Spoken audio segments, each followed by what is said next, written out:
Maybe we've found the problem. Sorry about the trouble. I don't know. And how you doing, Adam? There.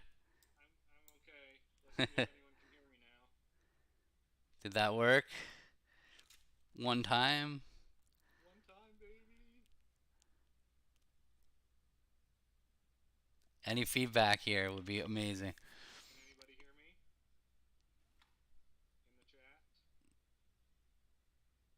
in the chat? No, brutal. I don't know what to tell you. Sorry, Adam. I can't. I'm sorry. I can't fix this right now. I don't know. I One don't. more time. One more time. Testing. Anybody? No? No? Stream track. Record. Still no? Sync. I just heard something go up a lot now when you just did that. Whatever you just did. Yeah, I just switched. I'm trying straight into the microphone now. Can't get any closer than this. You have like such a clear voice on my end. I'm sure it's my fault here on this broadcast. I'm sorry, everybody. I mean, it happens.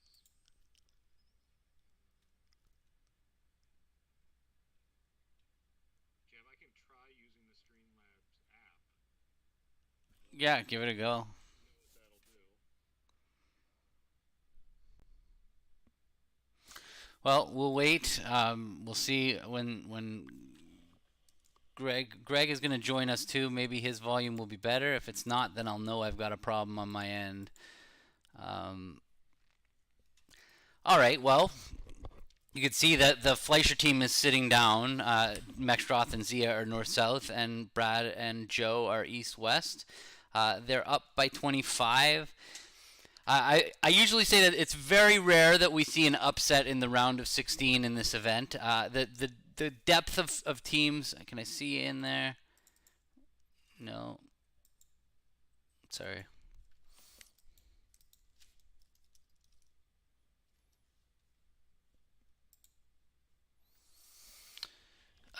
No.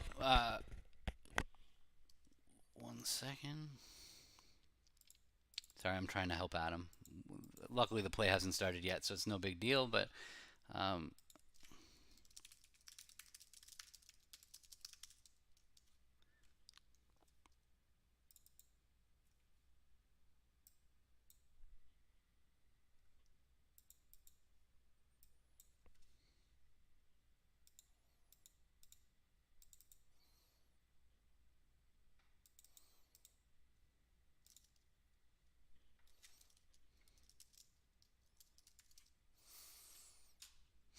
yeah, it's possible that there's a button. Oh, there's Adam. Let's see. Come on. Except for we don't have his video. But how you doing, Adam? I can't see you yet right now, but we might be able to hear you. Can you speak? No.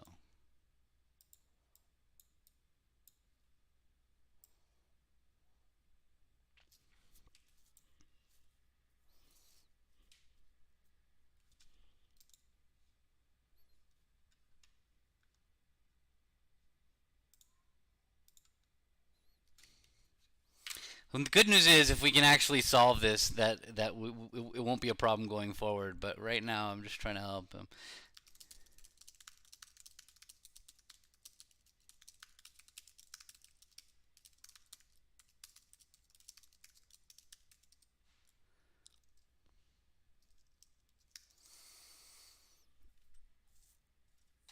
All right, let's see if some other tables are going on while Adam is working on it.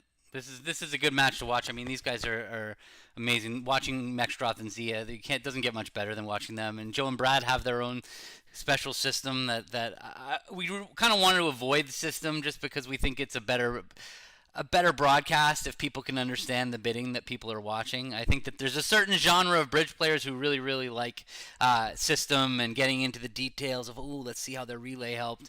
But for 90% of bridge players out there, it's kind of fun to see what they do with the same system that we do. I know Bob Hammond is a big, big proponent of everybody should just play a simple system, and that's what he thinks. He believes that's what would make bridge more popular. All right, let's see. Adam, show on stream. Okay, we have our first hand.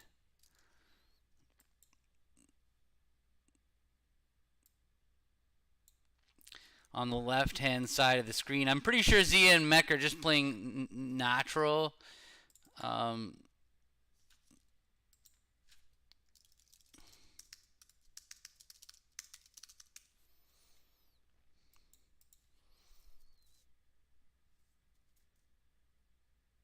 Okay, so West is a dealer. It's a pretty straight. They're vulnerable against not. You can see in the top left hand corner is the board number, and left east west are vulnerable, and north south are not vulnerable. So you can see right out the hop. A 3-heart, an aggressive 3-heart. It's not what we're taught. A 3-heart bid. Usually you're going to have 2 of the top 3 honors or 3 of the top 5 honors. Welcome, Tima. I'm glad to see you. So. But over 3 hearts, North has a pretty straightforward takeout double. It's interesting. East, I'm usually a fan of furthering the preempt when I have 3-card support for my partner. So I tend, if my partner opened 3 hearts and it went double, I would automatically raise to 4 when I have 3-card support. 1 second. Adam says he's back, but he doesn't think it's going to work. All right. What about using your regular mic? The problem is I see your levels as perfectly fine. So it's definitely something to do with this collab cam thing that I'm using inside the browser. Yeah, they can't hear you. I don't know what to say. Sorry, it's so frustrating because I can hear him perfectly. The mixer says that I've got his audio fed in perfectly. There's obviously some kind of flaw. So both tables got to 4 spades. One table they furthered the preempt with 4 hearts, and you see that Brad Moss. Sorry. Okay, let's see if we can get Greg in here and see how his volume. Otherwise, it's just this program. Greg, how you doing? Welcome. Yeah.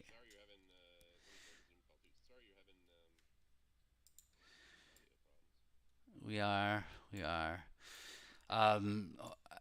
Both of your levels look amazing to me. Can anybody hear Greg? Can you hear Greg as he's speaking? No, they can't hear you either. It's a problem with this collab cam thing. It seemed like such a great program, but now it is not working so well. So we're gonna have to get back to the drawing board. I guess I'm gonna have to do this by myself. If you can't hear you, maybe you guys can chat instead. But I don't know another way around it. But it sucks. It sucks because we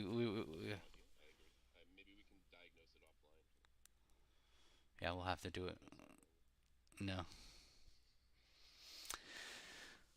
All right. Well, we see that East. It's funny because you're soft to everybody else, but I can hear them loud and clear, and I have their sliders all the way maximum. So it's so weird that it's not getting patched through to the. Yes, yes. Each one of you has your own source, and are both maxed out. I can go to the properties maybe, but I see that no, I've got them both at 100. Uh, Sync offset, what does that mean? No, no, that'll change the timing of it, right? Uh, no, I have my own volume. I can turn my own volume up. I can get really, really loud, but I don't think that's going to help. Um, okay, well, whatever. It is what it is. Sorry. So we're on to the next board. East opens a diamond. South has a pretty normal takeout double, and West has to decide what to respond. I can relay what you guys say if you have something interesting. Then I'll just seem like I really know what I'm talking about. You guys say something, oh, good idea. I'm glad I thought of it. Yeah. Um, all right. So a diamond double. West bid a spade? It's a question. It's kind of weird with 9/4 of spades, but when it goes a minor double, it's very possible we have a 4/4 major suit fit. Double doesn't promise 4/4 in the majors, so I'm not gonna lie. I'd probably poke a spade non-vulnerable there with that West hand. And you see, Joe Grew has made a 1 heart transfer to spades. No, they both play the same thing: a diamond double, a heart transfer. Interesting that they both play that. So North has definitely a good enough hand to compete. So they're going to bid at least 2 hearts. They might be considering doubling to show hearts, but I think with a 5-card heart suit and a singleton club, they have a great hand. Wow, look at Jeff Farrow jumping to 4 hearts there. That's a big one. That's a big bid.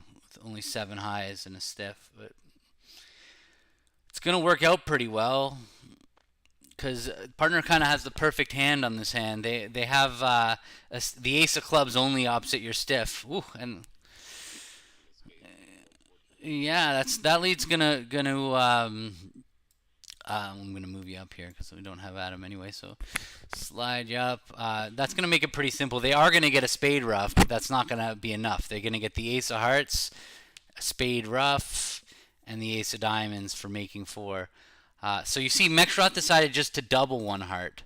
I wonder why he didn't just bid 2 hearts. If he thought 2 hearts would show more, or if he just just wanted to keep open his options. It's going to be really hard to get to game now after he just doubled.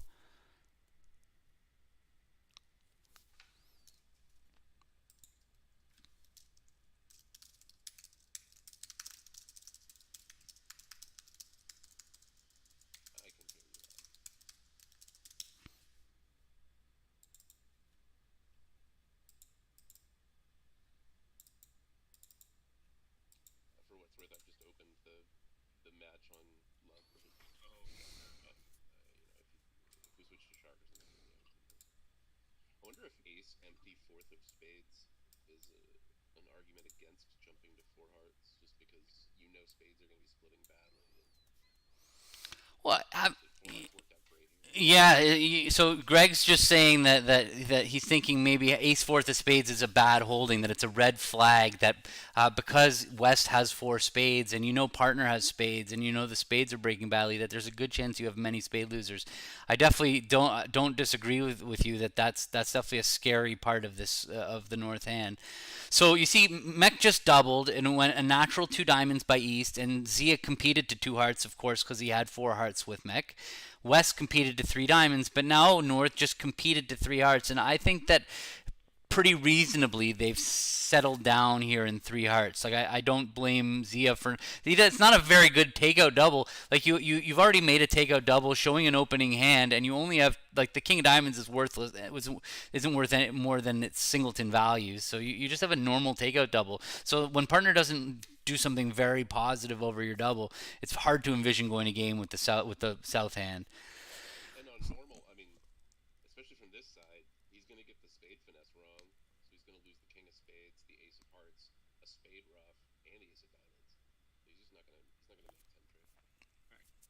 And you have the jack of hearts to deal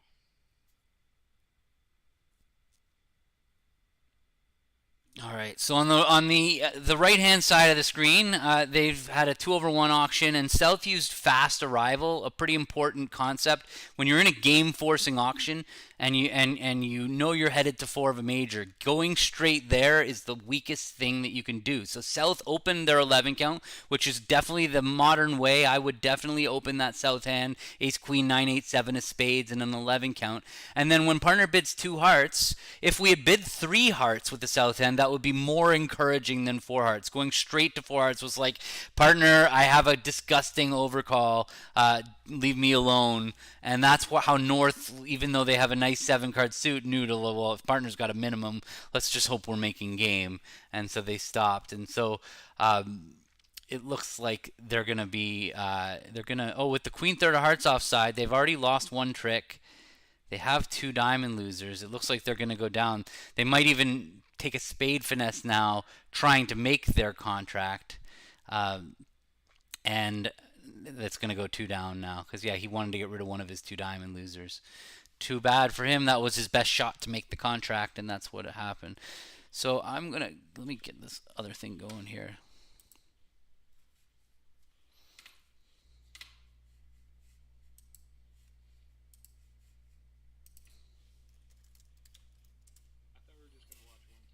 Yeah, we can, for sure.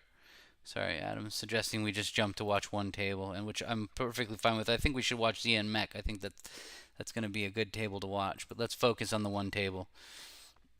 All right, where are we? Where's that one? That was the... I'm It's the Fleischer Open. This one, yeah, right here. So they're just finishing the hand that we were watching. So we kind of decided before we were going to only watch one table so that we could focus and not be jumping back from left and right, and that way we can talk about these little details a little bit more focused without having the action jump away from us. We'll see that same problem again on the next hand. Let me get this open. Yeah, 10 tricks. He lost us. King of spades, spade rough, ace of hearts, and ace of diamonds. He lost.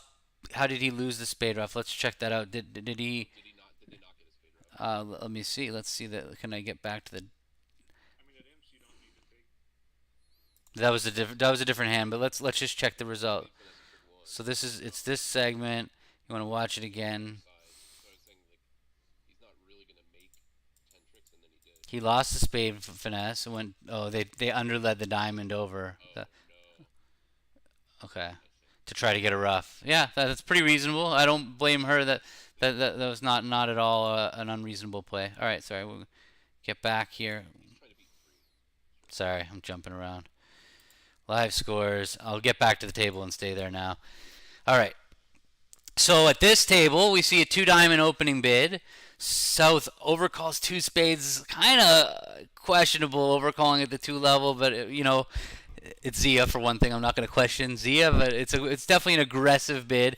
I think that the reason that you kind of need to overcall is because you have a doubleton diamond, and so when you're short in diamonds and the opponents open a weak 2 bid, the fear is that if you don't bid right now, it's going to go pass to your partner, who's going to have maybe too many diamonds to act. They're going to look at their hand and say, I have 4 diamonds. I don't have the right shape for a takeout double. So partner with 14, 15 points might not bid over 2 diamonds pass. But with 11, it's pretty close because with 16, partner will balance 2-no. So, all right, so 2 diamonds, 2 spades. Yeah, that's a penalty double. Absolutely. And everybody needs to know that this is a penalty double when your partner opens a weak 2 bid and they overcall 2 spades. Yeah. It's very important to play penalty doubles. And Mech's like, I don't care. You're doubling 2 spades for penalty. I'm making 4 hearts over here. So the penalty double and the weak 2 bid definitely Mech will not take that spade finesse for the contract. You can see here in 4 hearts, on the surface, 4 hearts is an amazing contract, right? You don't have any spade losers. Hearts, you have 10 of them. So the only way that you would have 8 the only way that you'll have a spade loser is with the queen 3rd of hearts offside like it is. So otherwise you would just have 2 diamonds and a club loser for making. But when the hearts go bad, you don't. So what happened at the other table is they saw the hearts go bad, and before the opponents had cashed their diamonds, and so they took a spade finesse trying to use the queen of spades and the ace of spades to throw away a diamond.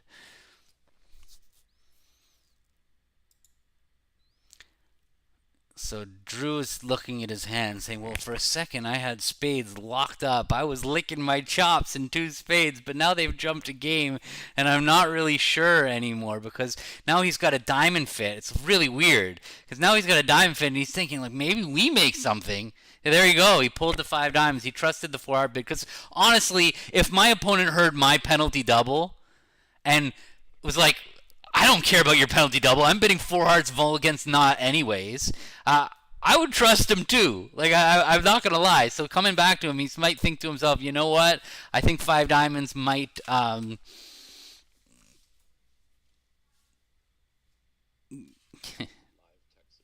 Yeah, no, but I have it on. It's all on. It's all on. They can hear you. It's just there's something flawed about the levels in the app. Maybe if we completely shut it down and start it over again, maybe that would work. Usually when I talk, the levels are going up. You see it, yeah, you can see it, and it's But it's like that output is not routed to your stream somehow. so in 5. Yeah, but it doesn't have yeah. Mhm. Make me a moderator in your channel. I can ban the people that are spamming nonsense. Okay, I don't know how to do that, but I will. Just type /mod space deflator in the chat.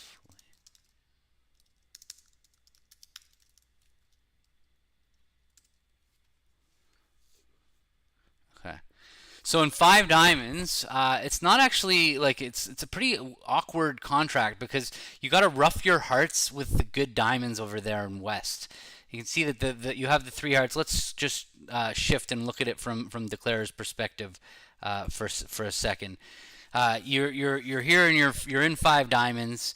You've got these three heart losers that need taking care of, and you have one club loser.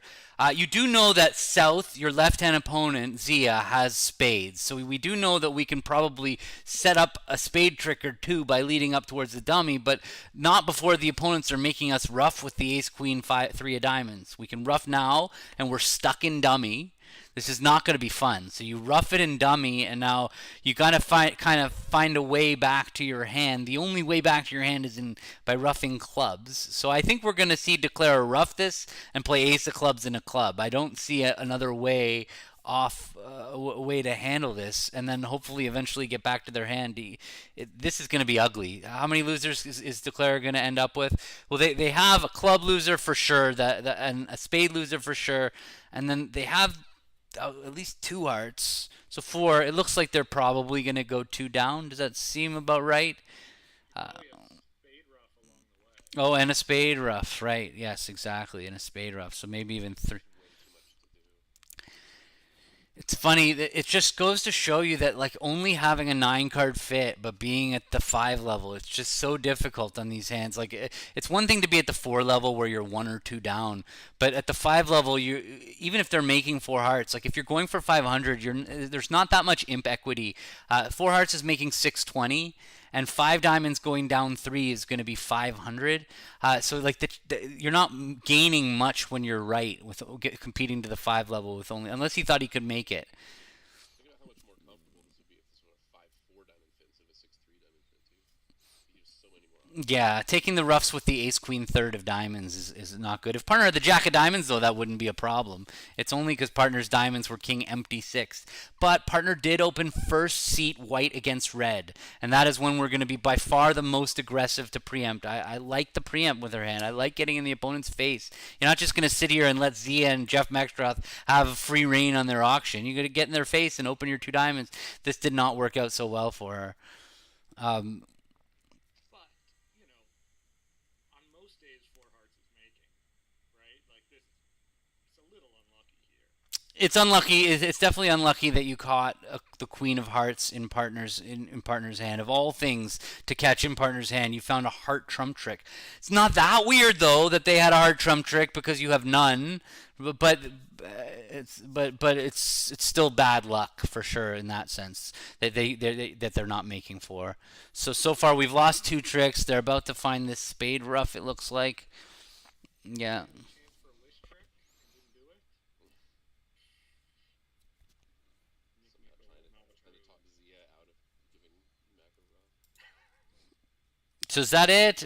So let's clear. I'm gonna exit the kibitzing mode. Come back over here.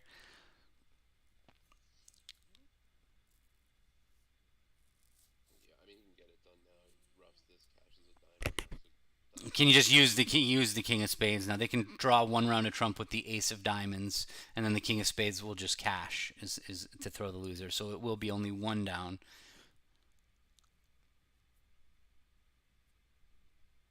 One down's not so bad in the grand scheme of things. It's only a 5 imp loss for going 1 down. It looked like they were going to be 2 down.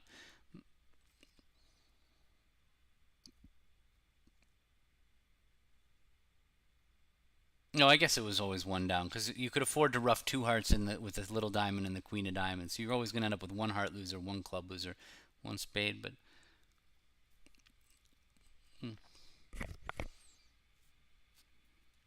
okay. Now a new hand.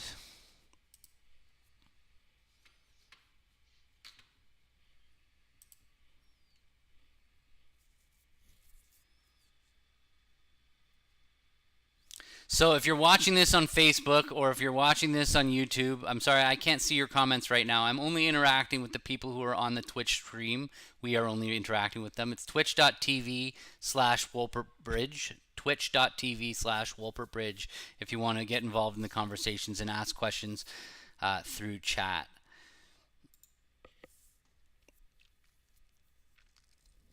Okay.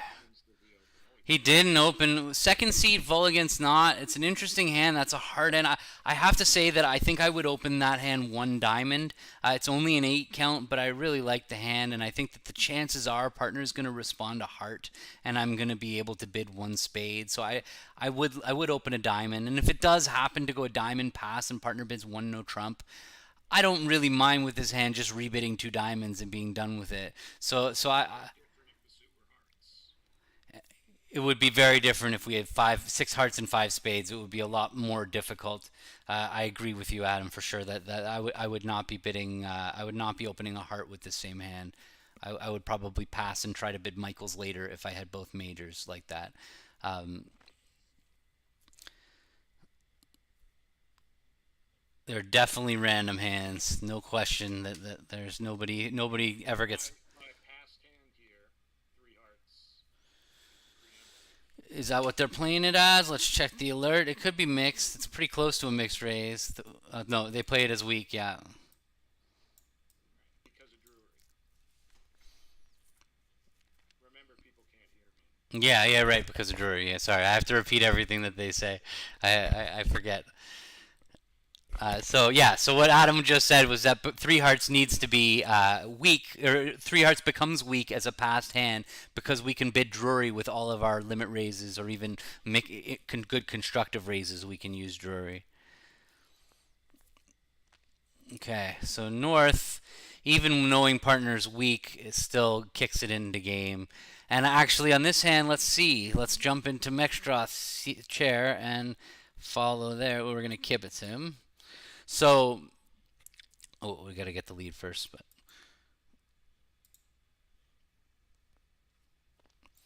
Singleton spade opposite ace third is pretty sweet.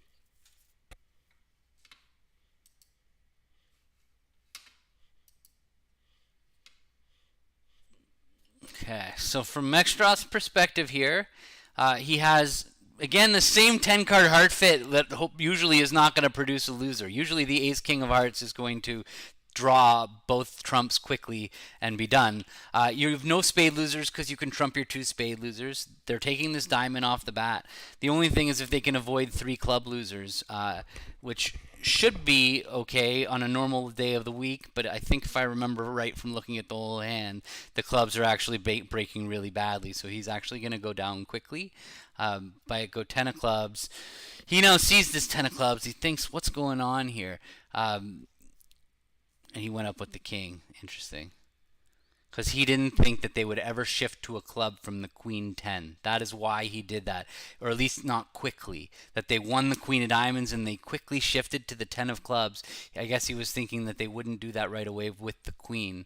Otherwise, it's a little strange to me that he did. Because West is a passed hand. And the diamond suit just started diamond, low, queen. Or Jack of diamonds, low, queen, which made it seem like West has the ace queen of diamonds. If they also had the ace of clubs, that would bring them up to 10 points, and they probably have a spade on her, so they would have opened the bidding. So I feel like Mextroth knew where the ace of clubs was before he played the king. So I'm not 100% sure why he played the king. But, I mean, if East has ace. Right, but it's a matter of figuring out why did he do this, because he knows the ace of clubs is offside. So why did he play the king? I guess he just knew that it wasn't queen 10, because from queen 10 you would always lead low, so that must be why. And he did it so fast that she's now wondering, does Drew have the queen? They have no audio now at all. That's I got it. An idea about the thing, but Well, okay, the audio's back. Sorry, that was just me leaning on my mute button. So she. might be a thing you might be able to try. But Okay. there's a checkbox in the thing for monitor and output. I don't know what's that.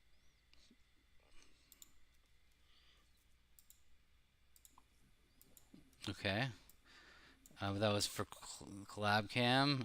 Who was that? I don't know. We're both talking now. If anyone's Yeah, Okay. it's a thought. I don't know. Yeah, we're trying everything we can, folks. Yeah.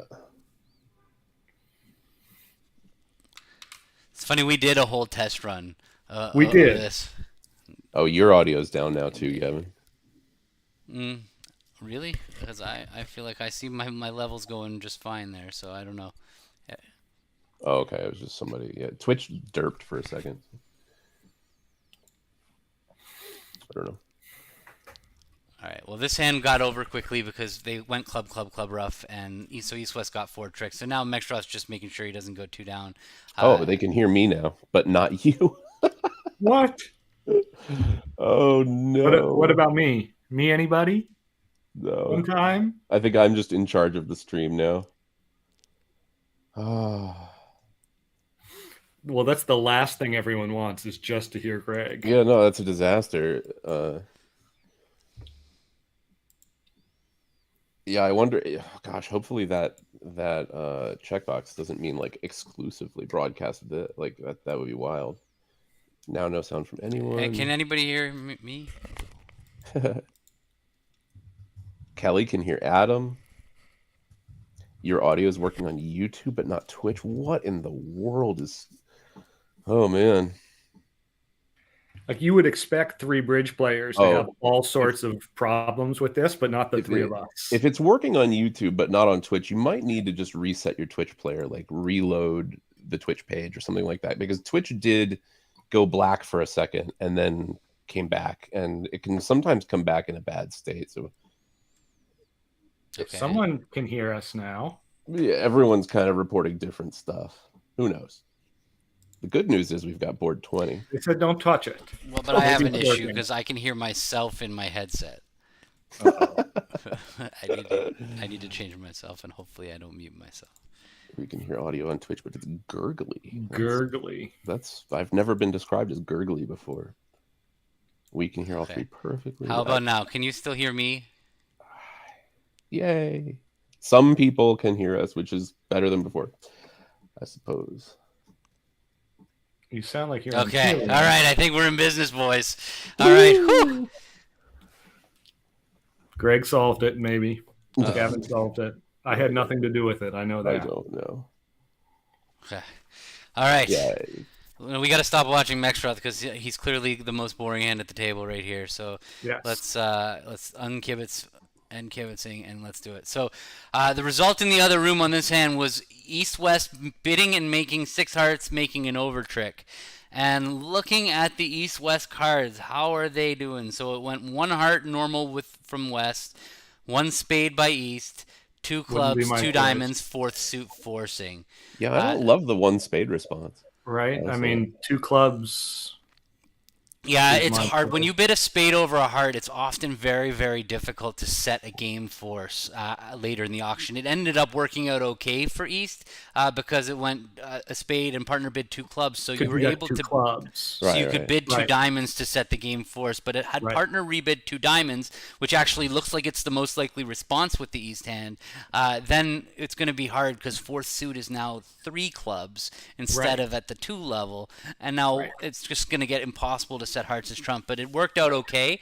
We set the game force with 4th suit forcing 2 diamonds, and West didn't have anything interesting to bid, so they ended up rebidding their 5-card heart suit.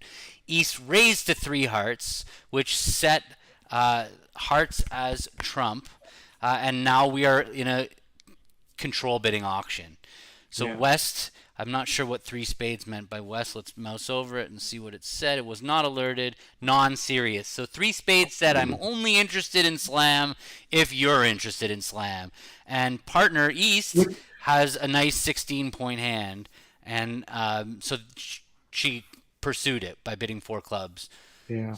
I mean, in context, the West hand is pretty good. I mean, it's a minimum, but with the aces and then queen doubleton of partner spade suit, you know.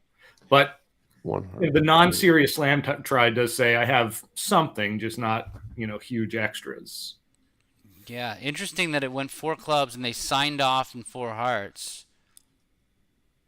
Yeah, it feels like Yeah. maybe they have a 4 diamond last train bid here. It is true there are other sequences you can use after a heart, a spade, 2 diamonds to do that. Like maybe 3 hearts should be forcing, but you don't gain anything. But by Right. setting the game force immediately with 2 hearts, you often save a whole level of bidding. And even if you belong in spades, it's probably, if partner has 4 spades, they're going to bid it, Yeah. right? Because it's not a reverse in the 2/1 auction, and you find your spades anyway. Yeah. Yeah. But Amber seems like she's driving the hand to slam. I'm surprised, honestly, like because I don't think the East Hand is that powerful. I guess Yeah. she knows partners 5-4 with hearts and clubs. I think what happened is maybe she is sure partner has 6 hearts for the 2 heart bid. If you know your partner's 6-4 with 6 hearts and 4 clubs, now that East Hand is amazing because now you have the Ace King Ace to cover partner's 3 little cards. Yeah. So that's what I think might have happened because otherwise, just hearing partner has non-serious and then you bid 4 clubs and then partner doesn't cooperate, that doesn't something's off anyway. There's definitely been a misunderstanding because I think East would have signed off, would have just left it in 4 hearts. So either there was a misunderstanding at 3 spades, that 3 spades was actually showed something else, or that they didn't know what partner was supposed to do with their what's called the default rebid over 4th suit forcing, that maybe she felt like 2 hearts promised a 6th heart and was facing a 6-4 hand and now just couldn't resist because you really make slam ups at the Queen Jack of clubs and the Ace King of hearts would be enough to make slam with the East Hand opposite a 6-4 hand. So that's somewhere something went wrong, but either way they're stumbling their way back into slam. Yeah. Would you guys bid 2 hearts with the West Hand after the 4th suit forcing? So I play with Warren that at the 2 level, that our default rebid, we going back to partners major at the 2 level only promises 2 card support for our partner. So our bid with this hand would be to bid 2 spades over the 4th suit forcing to show a doubleton. And we basically over 4th suit forcing, we play bidding our partner suit at the 3 level promises 3 card support, and at the 2 level promises 2 card support. That's our general rule. Good solution. Yeah. Greg and I think, tend to play that raising the 4th suit is kind of a punt, which is not perfect, especially when you have a 3 suited hand. Yeah, well, I think we definitely have the agreement that it shows shortness in the, whatever you do, you're patterning out, right? Like, I think I would rebid 2-no in our system with this. Isn't it great when we're just on totally different pages? Yeah. I mean, we wouldn't exactly be faced with this problem, but 2-no. You don't have a stopper in the 4th suit. You gotta, Yeah. Sorry. Over 2 diamonds. Yeah. No. I think our default is 3 diamonds, Greg. 3 diamonds is the punt. Yeah. So what's their bidding right. been here? Sorry, So it went Blackwood, 5 diamonds, 0 or 3, 6 clubs. I guess she meant as, do you have a 3rd round control in clubs? Because she could see that she was like right there. All they really needed was the Queen of clubs to make 7. And so great bid to ask partner, do you have a 3rd round control in clubs? And Wes was like, nope, I don't. It's funny that you spent all this time saying like she should just sign off or like pass 4 hearts, and then she made a grand try. Well, something was going on in the bidding because I don't really understand how Wes could have Ace King. Like Wes could have cooperated. We don't know what happened earlier, so it's very hard to know. Yeah. I wonder if it's also just as simple as East being like, well, like of course West signed off because I'm looking at the Ace of Diamonds, and so I didn't mean to do that. I don't want to follow. What I want to do is I want to kibitz. So we have a diamond loser and a club loser. You can see that it's going to be pretty easy to get rid of the diamond loser on the King of Spades. So basically the plan is to draw trumps and then to use the Queen of Spades and a spade to the ace, and the King of Spades can throw away a diamond, and then as long as the spades are 4-2, we can rough a spade and make our last spade good and throw away a club. We have 2 clubs and a diamond that need to be dealt with right here. So one of them goes on the King of Spades, and one of them goes on the long spade. That is the hope here, and that is the way it's going to play out. Right. But here they're 3-3, and so you just get to throw all spades your were cards. 3-3. Okay. Yeah. My prognosticating based on having seen the hand. It seemed like a lot to look for a grand here. Like, you don't know partner has the queen of spades. Yeah, it's true. Even if partner had the queen of clubs, but remember, she thought. I'm convinced that she thought he was 6-4. That's that's the thing that makes it like. So if partner's 6-4, now they have a ninth trump. So like you can set up spades. If partner's got the queen of clubs, even if partner doesn't have the queen of spades, you could go ace of spades, king of spades, rough of spade, go back to dummy, rough of spade. If spades are 4-3, the long spade will be good for the fourth club pitch. So if you're visualizing partner being 6-4, I don't know. I wish we could get in there and ask her, like, what's your partner's, like, what did you think? And I'm sure that would be the answers. I think partner was 6-4, and that's definitely what changed, what made it. Right. But it's such a great example of how, as a partnership, having rules about your defaults, especially in these 2-over-1 auctions, is really, really important. Because a lot of the time you're going to be stuck with a hand that's just none of the bids fit very well, and you have to decide where you're going to fudge a little bit. Yeah, absolutely. Right. It sounds like. And fourth suit forcing has all these little gotchas. It's funny. Fourth suit forcing is one of the first conventions we learn, and when they teach it to you as an early player, they basically tell you it's this tool that's used to find 3-card support for your major, or to find a stopper for no trump. Definitely right. That is exactly what fourth suit forcing is for. The problem is that fourth suit forcing is way more complicated than that. It's not like Stamen or new minor forcing where you're kind of asking a question and you have an easy answer. The fourth suit forcing is very awkward. Which is just another reason to respond 2 clubs on that. Yeah. Yeah, I mean, sometimes you want to use raising the fourth suit, like Adam said. Sometimes you want to use it to pattern out and say, I have a singleton in your first bid suit. Sometimes you need it as a punt. Gavin's agreements are also good. Yeah, I think the standard meaning, though, is that raising the fourth suit promises 4 cards in the fourth suit. I think that if you sit down with a new person, that's what it would mean. I think that's the. So it's like exactly 5-4 especially when the or fourth suit is 4-4-4-1. hearts. Yeah, or 4-4-4. Yeah, Right, depending on when how the fourth suit is hearts is when it's really important that it be natural. But yeah, Jay Frizz, at some point I will definitely do a lesson on it. It's pretty high level, though. It's a hard thing to teach for sure. It is. So we have an interesting auction happening here. 1 no past 3 spades. 1 no past 3 spades, which is a pretty common expert level treatment showing this exact shape.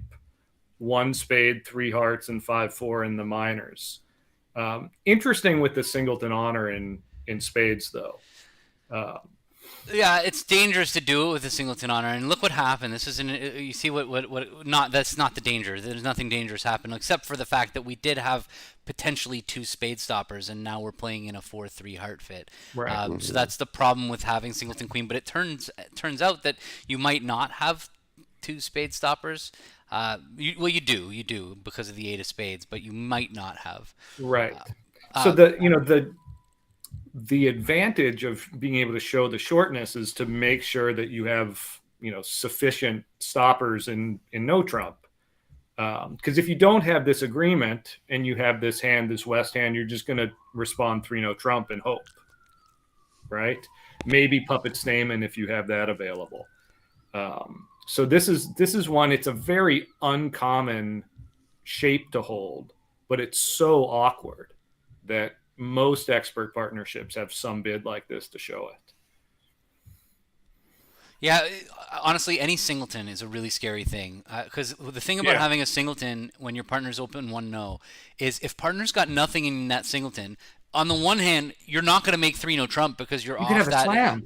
But that's the other thing is that when partner's got nothing opposite your singleton and you have like 29 points, there's a really good chance you're making a slam. So exposing the singleton gets you away from bad 3 no trumps and helps you find slam. So it's such an effective way. And whenever I have a singleton, I'm always trying to find a way over 1 no to show that singleton, whether it's by bidding out my 2-suitor or by transferring to a minor and showing my shortness. You really need to get that shortness across. Yeah. I mean, by the way, speaking of which, don't they double dummy have 6 diamonds on this hand? Not on the. Oh yeah, well, not on a club rough. Or Hartley club rough. It doesn't even look like they make Oh, the anything clubs actually, because are- they could go club rough. Clubs are 6-0. Okay, Yeah, but- and they can take heart roughs. They don't even honestly 3-no trump looks like it might be the only. Although this looks like it's gonna survive. So they're gonna get 3 heart tricks. yeah. But how is he? So this is going to get interesting. This is actually going to get very interesting. Should we? I'm going to switch again to the kibitzing page view just to kind of look. It just went club rough and she unblocked the jack of clubs, which was definitely an important thing to do to get that jack of clubs out of the way. Right. So that now, if you want to, you can finesse to the 10. Right. But the problem is, and now, Jeff doubled spades. Like he almost has to have the king of spades. Yeah. And ducking here means that you only have to rough 1 spade instead of 2. Mm-hmm. And it means you can win the queen of spades, play a heart up towards your king right now. That starts drawing trump. Yeah, I mean, look, what's the alternative? If we pop up with the ace of spades, we know we're going to lose. We've already lost 1 trick, right? And we know we're going to lose the ace of trumps. That's 2. So after we win the ace of spades, we can trump one of them. Maybe that, and then play a heart up. The problem is that if South wins the ace of hearts, they're going to get to give another rough. I think that you're probably going to be okay either way. If you go up with the ace of spades and trump a spade, and then play a heart. Well, now they have the king of spades too to take, right? Because they're going to be able to draw trumps. Well, can't. You're going to need the diamonds to run. Maybe. I think you're going to need the diamonds. You've lost 1 trick, and you're only going to lose the ace of hearts. You can afford to lose a spade on this hand, unless not you if take you a get second. not if you club get a rough. second club rough. Yeah. Yeah. She's understandably taken a while thinking about. Yeah, this is definitely a tough problem. So in the other table, they did bid and make 4 hearts. I'm wondering if they got a club lead. Let's click the other table quickly. No, this is already on a new hand, so that didn't work. So how do I see the other table result? There must be a way that makes this easy. Well, she did play low in the end. Okay. I mean, it's very especially given that double. with nothing in clubs and very few high card points missing in the rest of the hand. Would Jeff really double the 3 spade bid, which is queen 5th? I mean, or jack 5th or 6th or something. It would be really weird to double with jack. Like, he doesn't even really want the spade. He wouldn't even really Yeah. want a spade lead. Right. Like, there'd be no point. So if he gets another club rough, That's the he'll end. So you Unblock just- the ace. But so now he can rough. Hold on a second. What about if he roughs and plays back a trump? Because now the clubs are kind of blocked. I guess no. She should Oh, she unblock can- the ace of He clubs should right unblock now. the ace now, Unblock yeah. the ace right now. Yeah. Yeah. There we go. It's a good play. But still, hold on a second. No, still a trump back right now. Right. Now what? So we can't rough a spade anymore, right? Because if you rough a spade, you're stuck in dummy. Right, you're gonna probably need the diamond. You're going to onside at need. this I think point. that at this point in the hand, she's going to have no choice now. So because you see, she wins the queen of hearts and it holds, and now if she roughs the 10 of spades, you're stuck over there. You can't play another club because that's getting No way roughed, back. and you're going to have to play the diamonds. So you can see this coming, though. It's pretty obvious. It's pretty clear. Like if I rough a spade, I'm in dummy. I can't play a club. You know, North has trumps left, so I'm going to get stuck leading diamonds from the board. I don't want to do that. I think she just plays the jack of diamonds right now and closes her eyes and survives. I want to see what happened at the other table. I mean, I would also like to watch her. Right. I need to have a second tab open for this. Let me. Right. I stopped counting trump. Is there just 1 trump left? Well, he took 2 roughs, and we led around 2 rounds of trumps. Yes, there's 1 trump. Yeah, so there's just 1 left. So she can draw this trump and She could just draw the trump and take the diamond. draw the trump and take the diamond finesse. Or she could play ace of diamonds, come back to her hand in a trump, right? Just in case there's a singleton queen, though that seems pretty unlikely at this point. Well, he was. Well, she might be wondering if he really doubled with. Can't be. I mean, she knows he's doubled with nothing in hearts and nothing in clubs. Right. But if he's 5-5 with no clubs, he has 3 diamonds. Yep. Right. Well, she doesn't know exactly what. I mean, maybe she has some good sense of what the spade count is. Yeah, I mean, he's not doubling on king third. No. But he could have more. He could. I was just wondering whether like leading, but I mean, it would have to be 7-5 for the right diamond to the ace to be right. This is board 21. Yeah, the other table's two boards ahead. I just wanted to see what the line of play was. So at the other table, it went club rough, spade back, and they popped up with the ace of spades. I guess she led a diamond to the ace, like you said, Adam. And now trump back to her hand. It cost you nothing. Right. Yeah. Now trump back, and yeah, she can't help but make it. Right. But if you're going to do that, you might as well play the jack and see if you can get south the cover. I mean, yeah, Zia's going to definitely fall for that. Right. At this level, that's not going to happen, but it's still good technique. Yes. Definitely against Gibb. Right. Would lead the jack. She's thinking about playing for the drop in diamonds. I'm going to jump out of the kibitzing now and get us back to the full table view, but it's the same spot we're looking at. Right. I mean, the queen's. You would have to be 6-5, 2-0. Right, but yeah, it sort of doesn't matter.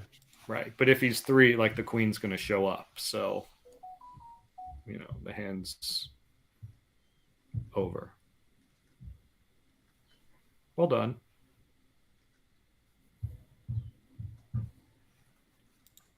So, do you think the double cost him there?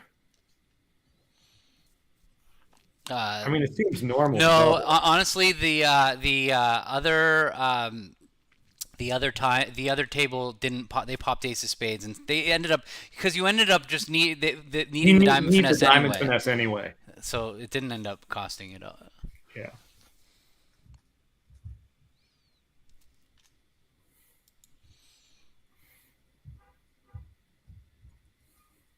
So thank you. Yeah, I can check. Yeah. I've got another browser open, so I can pull it into here rather than jumping around when I need to. Yeah. And Brad also made the very good play of unblocking the jack of clubs at trick 1. Right. It's just shocking. Good. Yeah. Right. These things that are, I'm sure, automatic for the Brad Mosses of the world may not be. Diamond pass. That's an interesting. Like I wonder. It'll be interesting to look around the room and see how many people passed with the West hand over a diamond and how many people responded a heart. I was talking. You think in this event everyone's opening this East hand a diamond? Oh no, that's a good point too. You only have 10 count. Yeah. I think that some people are definitely opening 2 diamonds. I would guess there's more people opening a weak 2 bid if it's in their system than opening one. Brad didn't open that hand at all. Yeah, because Brad and Joe play a very sound opening style when they're vulnerable. So I don't think that they're really allowed to open a diamond with that hand. Are they playing 2 systems? They are. When they're vulnerable, they're 2/1 in sound, and when they're not vulnerable, they're strong club and aggressive. Right. Yeah, so especially red, I think a lot of people are not going to open this hand at all. I mean, it is really concentrated. So Mech bid his hand. He reopened double. He has 4-4 in the majors, so I think he was more interested in getting the majors in play. But what ended up happening was he ended up showing a hand that was a little bit stronger. Like when you double, so it's talking about just the ranges in the balancing chair. There, a diamond pass to north.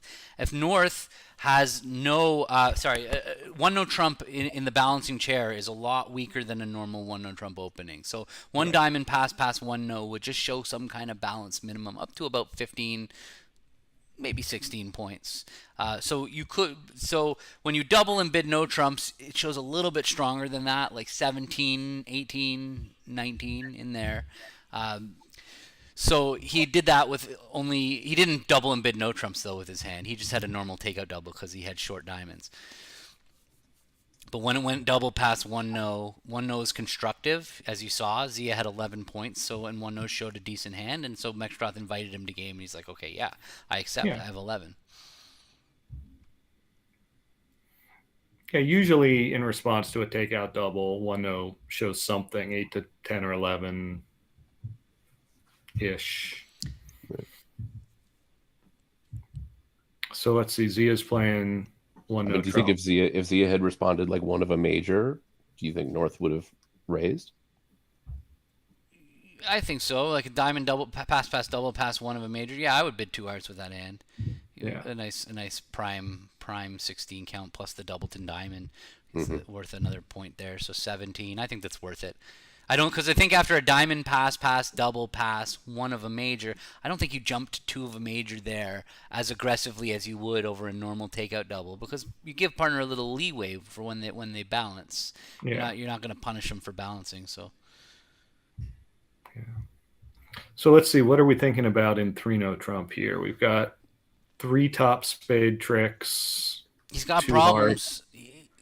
Ace. 7 And top the tricks. thing is, where all the strength is, right? You're missing The thing is, he thinks that it's all there, right? Right. Because he's only missing 13 highs, so he really thinks that East is going to have all of them. It's a vulnerable opening bid. What was it alerted as? 5 plus diamonds or any 4-4-4-1 with 4 diamonds. They're playing it's unbalanced. right. Yeah. Well, but at this point, he knows that if East gets in again, that they are going to have 4 diamonds and whatever their entry is. So they can't. There's no plan on this hand of going to the ace of hearts and then leading towards a jack of hearts to build a heart trick. That's futile, right? It's futile. It's not because if they win the queen of hearts, they're going to be like, okay, thank you, and take all their diamonds and you're down. So he has to find a way that doesn't allow for that. We can see that if you play a few rounds of spades and exit a diamond, you can make East play a club, but that's still only 8 tricks. Mm-hmm. I don't think there's a way. I don't know what we can cheat by hitting this dummy solver. Here, it looks like he's going down. There you go. Yeah, I mean, you almost need 3 spades to have a chance here, it seems like. Right. Or a queen doubleton of hearts. Right. If you try for all of that, right. Yeah, and annoyingly, if you try for all of that, there's no way to do it ending in dummy so that you can fall back on your third option, which is exiting the diamond for 1 only down, which doesn't really matter, right? I mean, but could be a couple of imps, maybe, but you can't do it all, right? If you try to make it, you're going to go 2 down. Right, which it looks like happened at the other table. Oh, yeah, I see. I mean, it seems like a normal contract to get to. Well, yeah, you have 27. You have 27 points and no fit, yeah. so yeah, clearly, yeah. This is the place.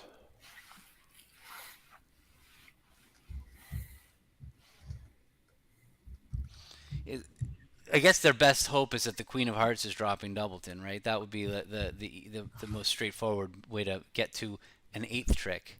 Yeah. Right. Or 3 spades. Well, they know. Well, they that's. But the problem with 3 spades, it's not good enough 3 spades because you can't cash the spades. And so the goal in this hand would be to come to an end position of like the 7 of diamonds and the ace 7 of clubs. Let me see if I can let's. Right, but yeah, that's what I was saying earlier, Gavin. If you try all the things, you end up in the wrong hand. Yeah. You can no longer exit a diamond, which for the end play.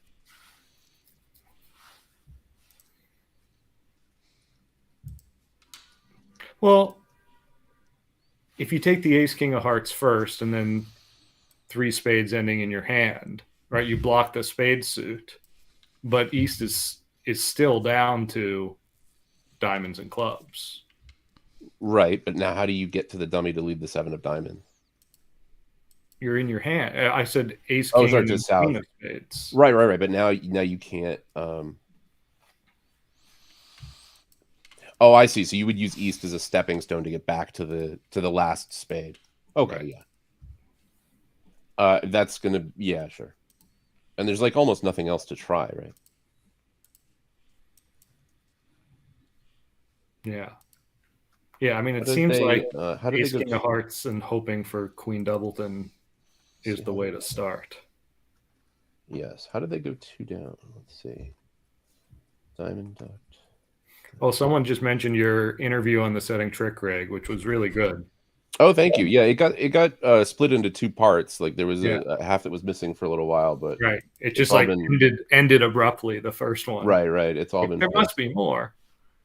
Oh, I see. So at the other table, it looks like they tried for 3-3 hearts, and that allowed West to cash 2 heart tricks, and then put a club through. See, I'm sure they didn't open a diamond at the other table, right? They they had no information to go on. Right. It started pass. A no trump. Right. Yeah. Right, but here with all this information, you think everything is marked.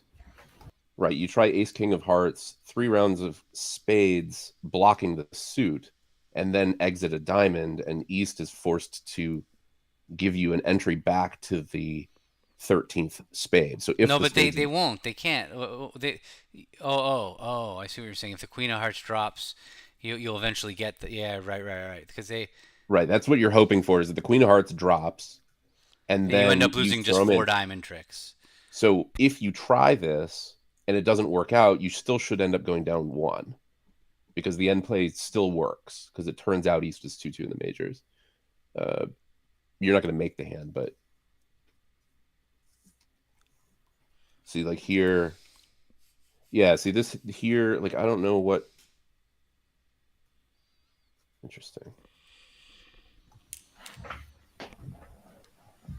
Well, I know Weinstein and Levin have a thing about puppet statement over 1-0, that they respond showing a 5-card major when they have 3 of the top 5 honors in a major, that they just pretend they have 5. I'm pretty sure that's their thing. Sorry, I'm just responding to a question on Twitch of you respond to puppet with a really good 4-card major, right? And I it's not me. I just know that I've seen Weinstein and Levin do it and have it work out really, really well for them before. Yeah, I think Marty Bergen advocates that too. Okay.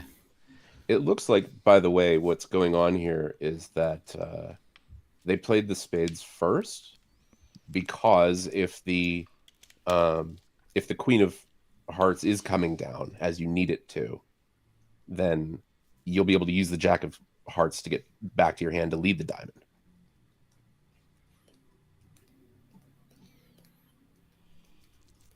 Yeah.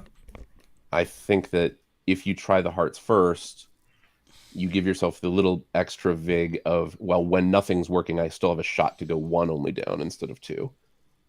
But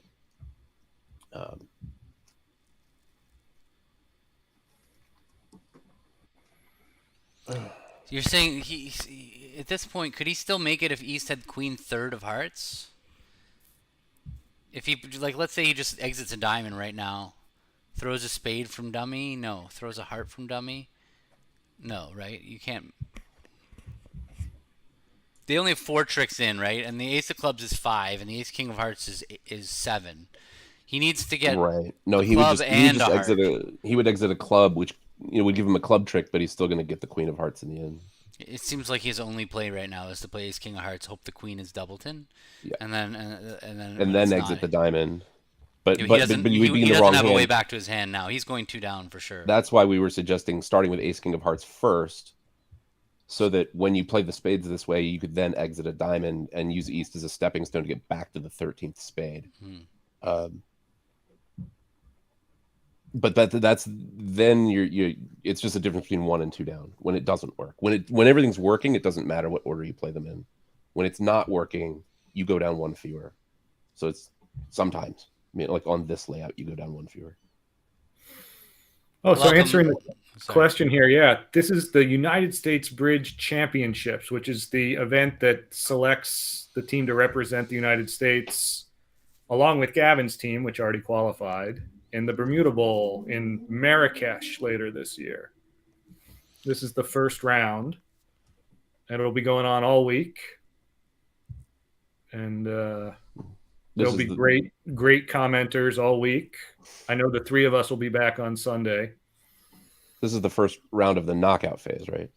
or was there only a knockout? I think there was I think only a knockout phase. Only a this time. knockout, yeah. I said only because it says round 2, but that's 2 of today.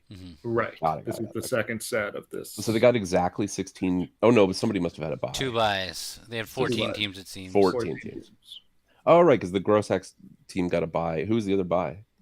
Nickel. Yeah, it makes sense. Couldn't talk Stevie into commentating today, huh? Yeah, I thought. Can you about, imagine Steve trying to diagnose your audio issues live? He would have left when I said that the tablets were we love progress. Stevie, but tech support is not his day job. All right. Okay. There's just a quick peek on the left-hand side of the screen. You see that the other table was in 4 spades doubled making on this hand. On the surface, East-West only has 3 losers. They have the ace of diamonds, the ace of hearts, and the ace of spades. And it doesn't look like there's much you can do about it. So it's a question of whether North-South can find their way to 5 clubs, which has 4 losers of its own. So diamond, 2 diamonds, Michaels. I think East is probably just going to blast game over Michaels. They have, although a lot of wasted points in the minors. Obviously, those 8 high cards in the minors are not very attractive. So and Mextroth's going to bid in front. He's going to find some way to bid clubs. He probably has 2 ways to bid clubs. Most people play a tool called unusual versus unusual, where a 2-heart bid shows a good hand with clubs, and a 2-spade bid shows a good hand with diamonds. So it looks like that's what he's done, and just a quick click here will tell us. No, he just alerted it first, and then maybe we'll see in a second, or he's just saying it to the room. Yeah, so she just blasted 4 spades. South is just probably pretty content to double. I mean, you got 3 aces. It's hard to argue with just, okay, partner, you've got a good hand with clubs. Well, they're probably going down. So 2 hearts here is a good hand with clubs, I imagine. Clubs, invitational plus. Invitational better, yeah. There, yeah. Whenever the opponents have shown 2 known suits and you have 2 cubids available, right, you can use them to point at the other 2 suits to say, I have a good hand with this. So that way, if you bid the suit directly, it shows a bad hand with that. It's just a way to compete. Weird not to double 4 spades with 3 Well, aces. so here's the thing, is that because two hearts was invitational or better, South doubling 4 spades also probably carries a meaning of, I actually accept your invitation. I think we're making a game. So it's possible that he might have passed because he didn't want to give partner the impression. Although 3 aces, it's just hard to believe you wouldn't have accepted partner's game. Like you would have tried to play 3-0 with the South hand, if you you wouldn't settle for 3 clubs, right? Opposite a good 6-card club suit, you're going to be in 3-0. So he passed. I mean, it worked. It got Jeff to bid 5 It definitely clubs. worked. East is going to. Jeff might have done it anyway. Like, having shown a good hand but having no defense. To answer the question here, Greg and I played as game forcing.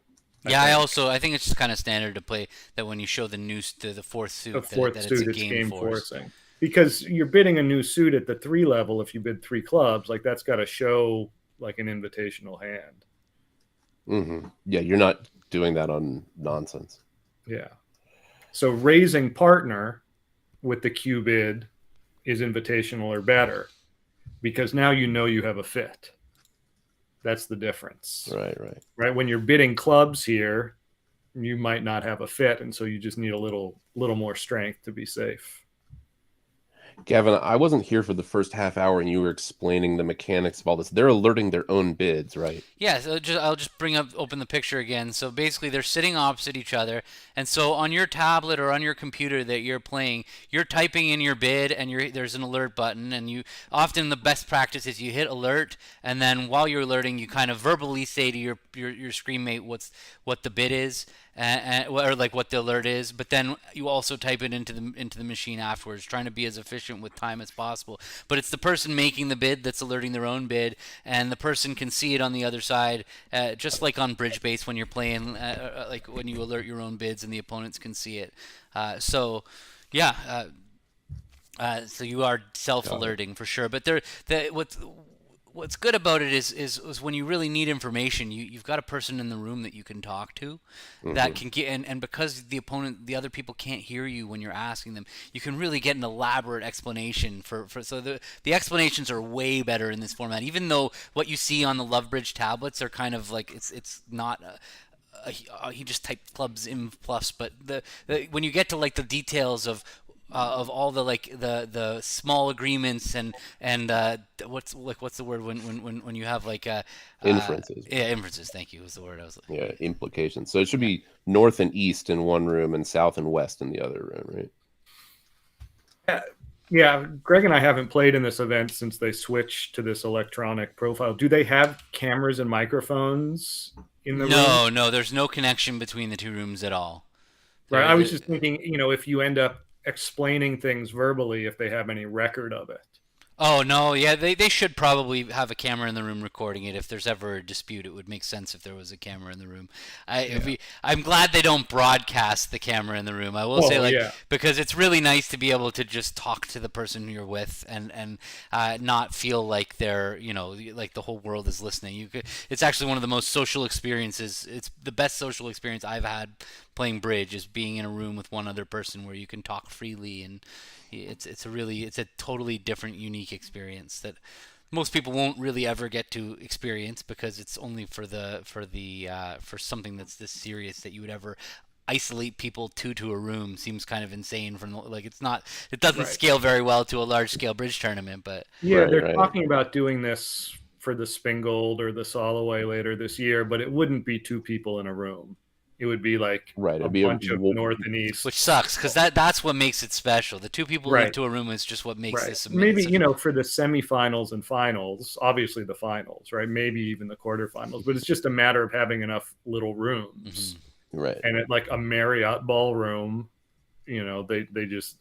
I think it's worth pointing out, and it's important to understand that while the thing that Gavin's talking about is really nice for the players, but it's not the primary purpose of separating people. Is not to make it special for them. It's to make the game more fair, combat cheating and unauthorized information and things like that. It being much more special this way is like a happy side effect of an anti-cheating type arrangement.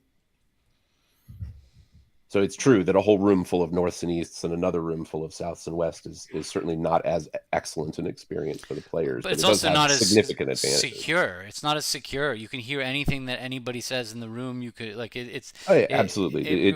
It creates a very uncomfortable experience. The opposite, where you have to be completely silent and not do it. To me, I don't think it's going to work very well in that. And then so far, the only event that they ran like that was the U.S. Junior Trials, and they hated it. So that's the one experience that we've had. I know this one's awesome. Being two to a room is amazing, but the idea of having a whole bunch of people in the room and being like northeast, they all had horrendous feedback about the event. They said it was the least social experience. Not that that's the number one goal, but honestly, that's what keeps us coming back to bridge tournaments. As much as it's competing and trying to be the best and the prestige of winning and whatever, it's the social part of bridge is what makes the game the game. It's all about the people. So if you create an environment where you can't talk, I just don't see it. I don't see it working. So we got a really interesting question about the 2-heart bid. Does it create a forcing pass? And the way that the three of us play it when it's game forcing, I think it would. But if they're just playing it invitational or better, no.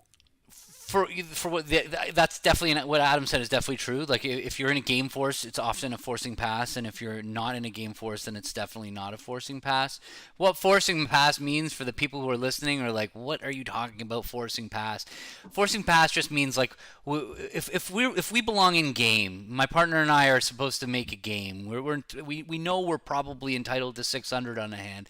It would be ridiculous for us to defend our opponent's contract without doubling them and just taking 100 100 down tricks, 100, 100. So there's an implicit understanding that if we're going to game, that we can't defend an undoubled contract because we need to cover our 600. So a forcing pass is when a pass starts to be forcing, it means that partner's not allowed to pass.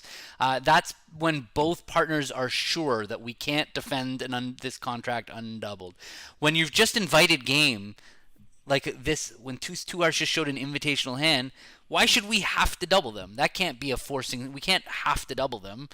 So that's the one thing. And the other thing just to keep in mind is that I don't think it's a good idea to ever play forcing passes on Michaels and two suited hands, because those type of hands, it's anybody. So we just saw a hand. That hand, they make 4 spades the one way, and we almost made 5 clubs the other way. It would be ridiculous, like, if we had to double them just because. Like yeah, they went 2 down in 5 clubs, but it was like not that far from 5 clubs making and 4 spades making, and so you don't need to double them on those 2 suited hands. All right, so this one looks like a pretty well. You're close to making six spades. If you could set up that club suit from the West hand to throw away the 10 of diamonds, you only have 2 losers on this hand, right? You have a heart loser and a diamond loser. It turns out with the spades 4-1 and you not being able to see all the cards, you're probably just going to play queen of spades and a spade to the ace, and you'll eventually have a spade loser. But it's not crazy to be in 6 spades on a hand like this. So it looks like she's going to transfer at the 2 level and then jump to 4 spades, making a balanced slam try. Because with Texas transfers, if all you wanted to do was play 4 spades, you would bid 4 hearts, a Texas transfer. So the slower route to game here shows some slam interest. I think that's what she's going to do. It's possible that they play transfers after transfers, though. They're young enough that that's true. No, they just you hit it on the nose. But the new modern way is to play transfers again after transfers, and that opens up a whole different options for these balanced game force possible slam hands. And Wes is like, I opened a no trump with 13. I'm out. I'm out. Where's the door? Where is the door? I'm there. Greg, we play the secondary transfers, but we still sometimes jump to 4 here. I think we play it showing either good trumps or bad trumps. I forget. It's certainly one or the other.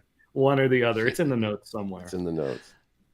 I know it sounds like we don't know what we're doing, but we study the notes right before we play. Yeah, we don't play every week, so I'm like that too. I cannot. I need, like, the morning I start playing is when I read my notes. Yeah. I also play with so many different people all the time that it's just like it's hard to stay on top of it. Yeah. I know Adam and I had at least one accident in one of our events because I couldn't remember whether it was like a Jenny thing or an Adam thing. Yeah. How much in these events is won in the play, and how much is won in the bidding? I would say probably much more on the opening lead and the bidding than in the play. It's very rare because good declarers are good declarers. And once you get to the high level, most people make a hand that's makeable, and you draw the same inferences. Once in a blue moon, you'll have a hand that Helgamo or Mexstroth or Zia will do something or Zach Grossacker, or even Michael Rosenberg, like the best declarers, like once a year they're going to have a hand where they're just going to be able to make a hand that nobody else can make. But for the most part, declare play is just kind of a wash across expert field. Defense is a little bit harder, being on the same page as your partner on defense. But again, once you get to high level defense, it's pretty rare that you're going to have boards swung in the middle on defense. There might be defensive guesses, like you're a spot where, oh, this could be right or this could be right, and you just don't have enough information. That's where most swings come from these days, is getting to these 50-50 guess spots, or maybe somebody has an extra inference from the bidding because of the way it happened at their table. Usually it's some variance of the bidding that causes swings. That's these days. Mm-hmm. Yeah, we all love to hear stories about these times where, like, a Michael Rosenberg will realize, oh, partner's not involved in this defense, and so I'm going to find this incredible defensive false card that paints a false picture in declarer's mind because I know declarer's deeply into the hand, and so I'm gonna lead him astray subtly by playing my 8 instead of my 6 or something. Those stories are amazing, but they must happen once a year, and only at Michael's. And in like an insignificant match where one team wins by 50, and the chances of that stuff really mattering, or it's usually mistakes that matter, not the beautiful plays, unforced errors. So they're not actually playing on the site of Lovebridge. They're playing at the tournament, and they're the software that they're playing with at these tablets is where is it? No, wrong one. Where am I? There. Is Lovebridge. Right. They've switched to Chromebooks now. Okay, not tablets. All right. I was always using a mouse anyway when I was. You can just see the. I was always using a mouse anyway. I found it much easier to use. I'm for sure. Okay, South has enough to Stamen there. A nice 8-point hand, but a nice 8-point hand. He might not even invite. It'll be interesting to see after 2 clubs, 2 hearts. This might be such a good 8 that I think we'll see Zia just bid 3-0 trump over partners 2 hearts. I don't think he's going to bother inviting. Just you have so much trick-taking potential. Like if partner's got the Jack of Diamonds, you've got a potential 4-trick diamond suit, a likely 4-trick diamond suit. So this hand is too strong to invite, and I'm pretty confident that we'll see him just bid 3-0. I think the software has the ability to confirm your plays and bids, right? So wrong. Is that true, Gavin? Mm-hmm. Like you can set it up so that you click your bid and then you have to say yes, that's the bid I meant to make. So you don't to try to. Well, I think the way it works is you click the bid and then there's a little timer before it goes through. Okay. So you don't confirm your bid. It's just you have a quick thing that you can do that says undo. What about plays? If you same thing. A card, it's the same thing. No, with the play you actually have to pull your card to the middle of the table, which makes it pretty hard to screw up in the play. The misclicks were not such. I don't remember misclicking being an issue. I think, but maybe that's because my team is younger and more has better dexterity or whatever. I don't know. Yeah. Yeah. So they've. And it's also worth noting here that as responder, Zia doesn't have to bid spades because it's implied that he has spades, right? He bid Stamen and his partner showed hearts and he wasn't interested in hearts, right? Unless, their Stamen doesn't promise a 4-card major, he has spades. Yeah. I remember when I first learned to play bridge, I was advised to play 2 spades in this auction as showing exactly an invitational hand with 4 spades in case partner wanted to pass it. So you're not forced to the 3 level with that hand. But that doesn't seem to be the way people do. No, yeah, the modern way is definitely that 2 spades shows 5 spades in an invitation for sure. Right. That's a whole ripple effect of playing. That's one of my absolute favorite tools. Right, and that's a side effect of playing transfers after transfers, right? Because with an invitational hand with 5 spades, you can no longer transfer to spades and then bid no trump because that 2-no trump bid would show clubs. And so the invitational hand with 5 spades is forced to go through Stamen and then bid 2 spades. But you don't need to be playing I've played Stamen followed by 2 spades as a 5-card spade invite for a really long time, and I only started playing transfers after transfers very, very recently. Right. I'm just saying, often you end up have a 5-2 fit and just get to play spades instead of no trump, and it's lovely. Right. Yeah, you're a level lower and you're in the better strain, and yeah, it's great. I gotta say, maybe I'm getting my teammates have had an effect on me. So at the other in the other room, they went 1-0 all pass. They didn't bid Stamen. I guess they were playing 14-16. Okay, because I'm I would bid game with this hand. And at one table they're passing 1-0, and the other table they're stamening and inviting. I would always have a stamen, obviously, but I'm just saying inviting. Yeah. Well, I've just been my teammates give me such a hard time when I miss game on hands like this that I just I can't not bid 3-no trump with this hand. But obviously I play 15-17 no trump, so that's probably opposite 14-16. I can see that, and is that what these guys are playing? Especially if the guy who's going to be playing it, bid game is Mexroth, I know, that's what I'm saying. I cannot believe Zia just invited on this hand. Mecha, they announced it as 15-17. Yeah, I would bid game automatically. I really would. I mean, he did great not to. I think I would be inclined to look opposite 14-16. I mean, it's going to be hard for a partner to know But ace 10 9 8 7. I would is invite not, opposite 14 to 16 with that. It's 8 not as ace well. 2 3 4 5. Yeah. Like, Yeah, that's it's a huge diamond suit, and you also have entries, and your king jack of spades are supporting each other. I think it's definitely it's worth inviting. maybe they would have done something else if they were red. I don't know. Maybe it's like they think it's really close. I mean, obviously it's really close. Yeah, it's close, but But all of your points in your long suits is like, and then having supportive spot cards and ace 10 95th. Like I just said, if partner's got the jack of diamonds, now 5 of your points rate to take 4 tricks.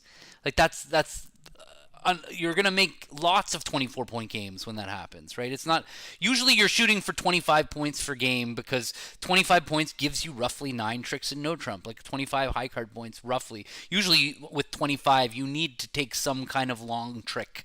With 20, when you get to a 25-point high card point game, you're making like your 4 card suits need to provide that 4th trick a couple times for you to make 9 tricks. But when you have a 5 card suit like this, like ace 10 9 8 7, it's just such a good suit. That you've got to add value to your hand somehow for it. When you call it length points, but I don't always recklessly add length points. But this one, when you have a good suit. is there a time limit with professional bridge? I mean, there's a time limit with bridge, period, whether it's anyone's a professional or not. Yeah, the time limit is for the whole session, right? So you have there's a round timer actually in the corner there that's counting down.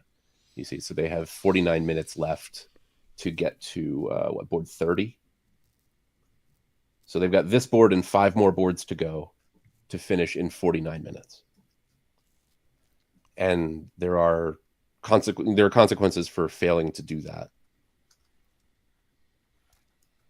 It's true your small doubleton opposite partner's 4-card major is not like great. But it's better than the opposite partner's doubleton. Yeah. Right, yeah. It also means that they're not running the first 9 heart tricks on you. Right. It's interesting that Mech isn't touching the diamonds.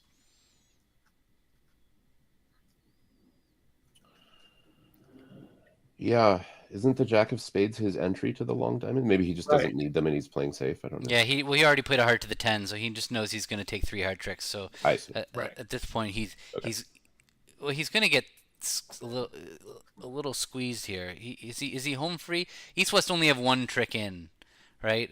So he has 3 in the bank. But if he lets them in with a heart, that'll be their 2nd trick. The 8 of spades will be their 3rd trick. He's in a little bit of trouble here. Because after he plays a heart, they're gonna win the heart and play the spade. He's gonna have to make a discard from that north hand, and then he'll be okay. If he can't throw a club, right? He can't throw a club from his hand. He's gonna have to throw the queen of hearts. That's the only way that he can make it. Can he make it? I don't know if he can make it anymore. Oh, maybe he should have used the ace of diamonds instead of the spade. The key now will be for the defense to not play back a club. They have to play back a diamond now, or a heart, but a diamond would be.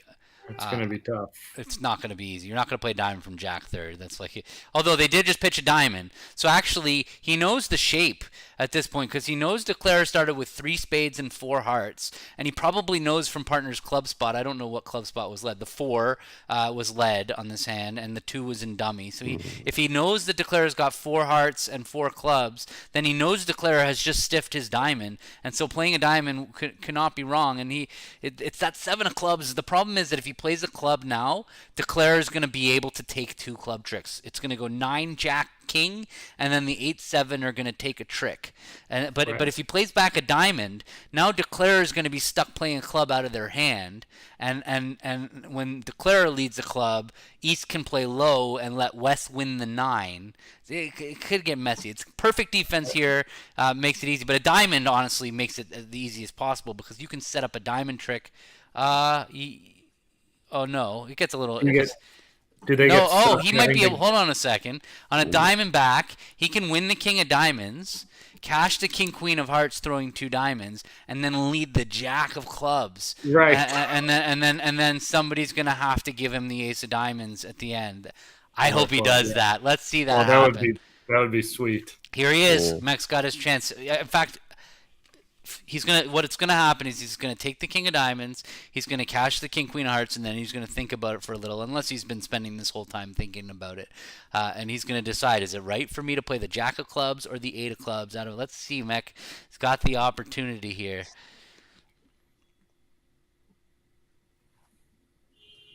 Well, with a club pitch from East now, maybe it doesn't matter anymore. Yeah, it doesn't matter anymore.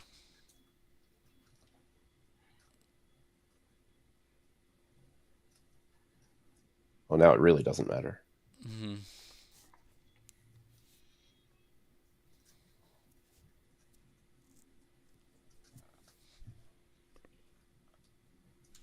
So if you are watching on YouTube or you're watching on Facebook, we're not seeing your comments. So if you want to be a part of the conversation while we are streaming, you need to come to twitch.tv/WolpertBridge. That is my Twitch channel, twitch.tv/WolpertBridge. You don't need a Twitch account unless you want to comment. If you want to comment, you need a Twitch account. But you can watch it there. It's also less latency is maybe the word, but That's the word. You see it sooner on Twitch than you would on YouTube. Ooh, we have a crazy result in the other room of 6 no trump, down 3 off the first 4 spades. Whoa.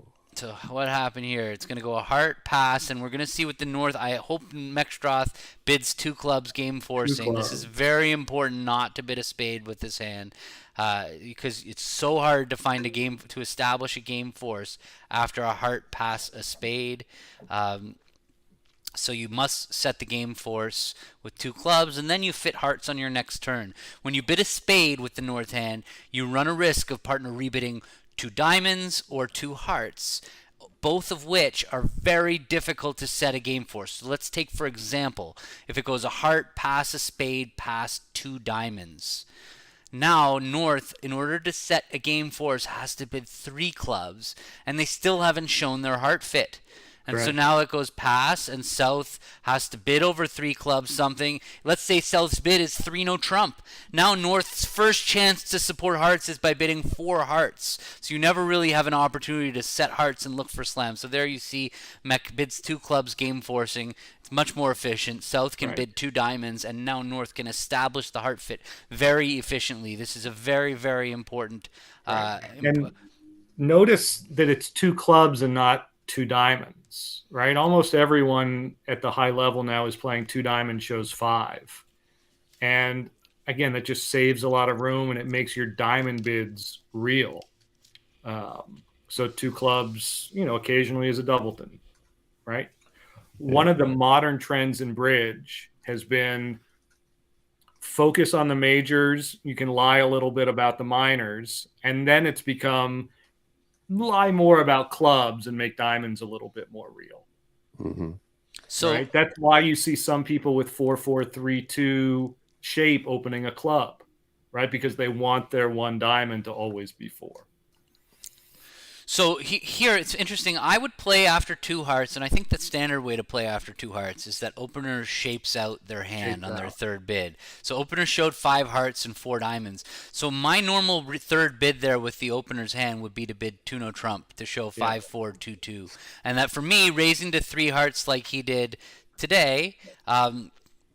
Like he did in this auction, this would show a 6th heart for me, really expressing that 6-4 shape. We've showed 5 hearts and we showed 4 diamonds, but adding that 6th heart, and now partner, like we saw that hand earlier where Amber was like, I think my partner, I think Amber was like, I think my partner's 6-4, and it's amazing how knowing your partner's 6-4 can make those hands so easy. So just over 2 hearts, opener just finishes showing that their shape, shows their and then it makes getting to Right. And it's an exception, right? Most of the time when we're in a game force and we've just agreed a major, we control bid, right? But this auction where we 2/1 and then set it, we know 9 cards about opener's hand. We're so low.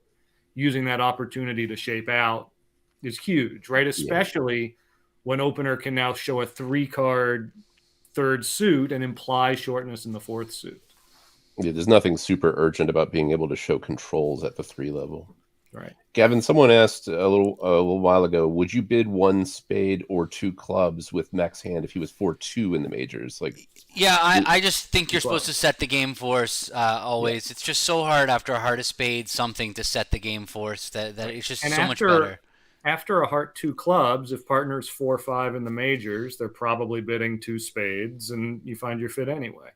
right. I think a lot of people who grew up playing, not doing stuff like this, just responding 1 spade automatically, would suppress a spade suit if it went a heart 2 clubs. They'll say, "Oh, partner can't have spades," because they Right. would have responded more cheaply. So if you got to get out of that mindset, and still Yes. just continue to bid naturally, and Right. know that even if you have, I mean, we saw this earlier in this match, even if you have 5 spades and 3 hearts, you can still bid 2 clubs, because the only time you really want to switch to spades is if you have a 9-card spade fit, and you'll still find it.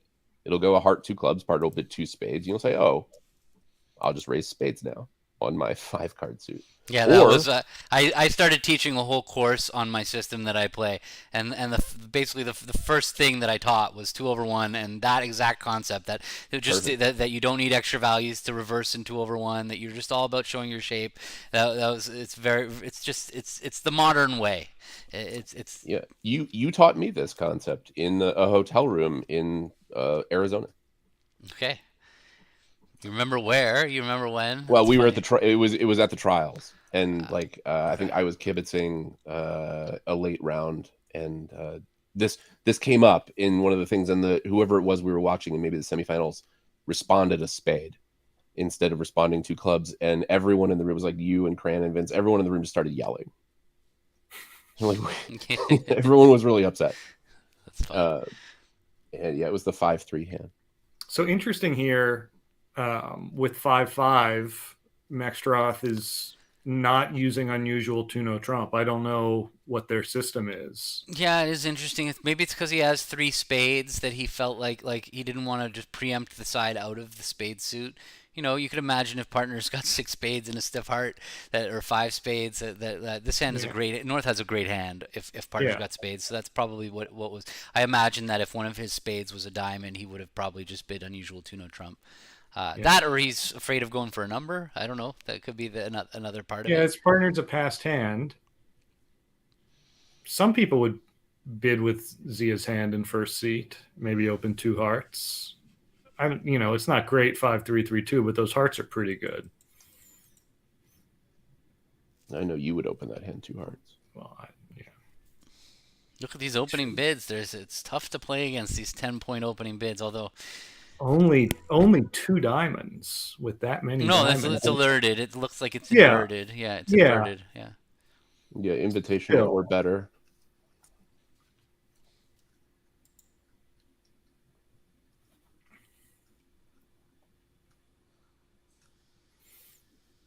Somehow Zia found the 4 heart bid. Yeah, I mean, 2 hearts. They're probably playing a transfer structure there, so 2 hearts probably shows some number of spades. Oh yeah, like chat says. Hmm.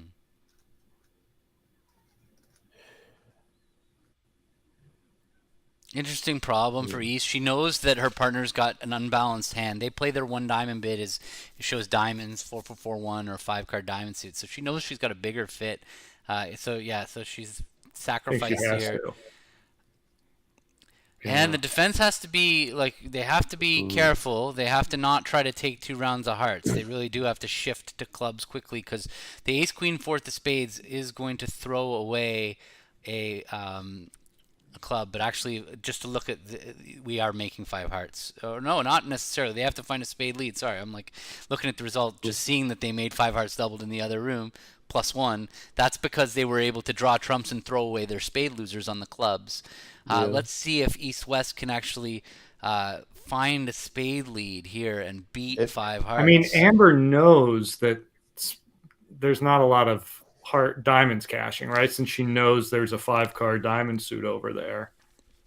Yeah, it's also it's And partner opened the bidding. And Mextroth just competed to 5/5. When is he doing that with a 1-level overcall? He's got to have some pretty serious distribution, Yeah. right?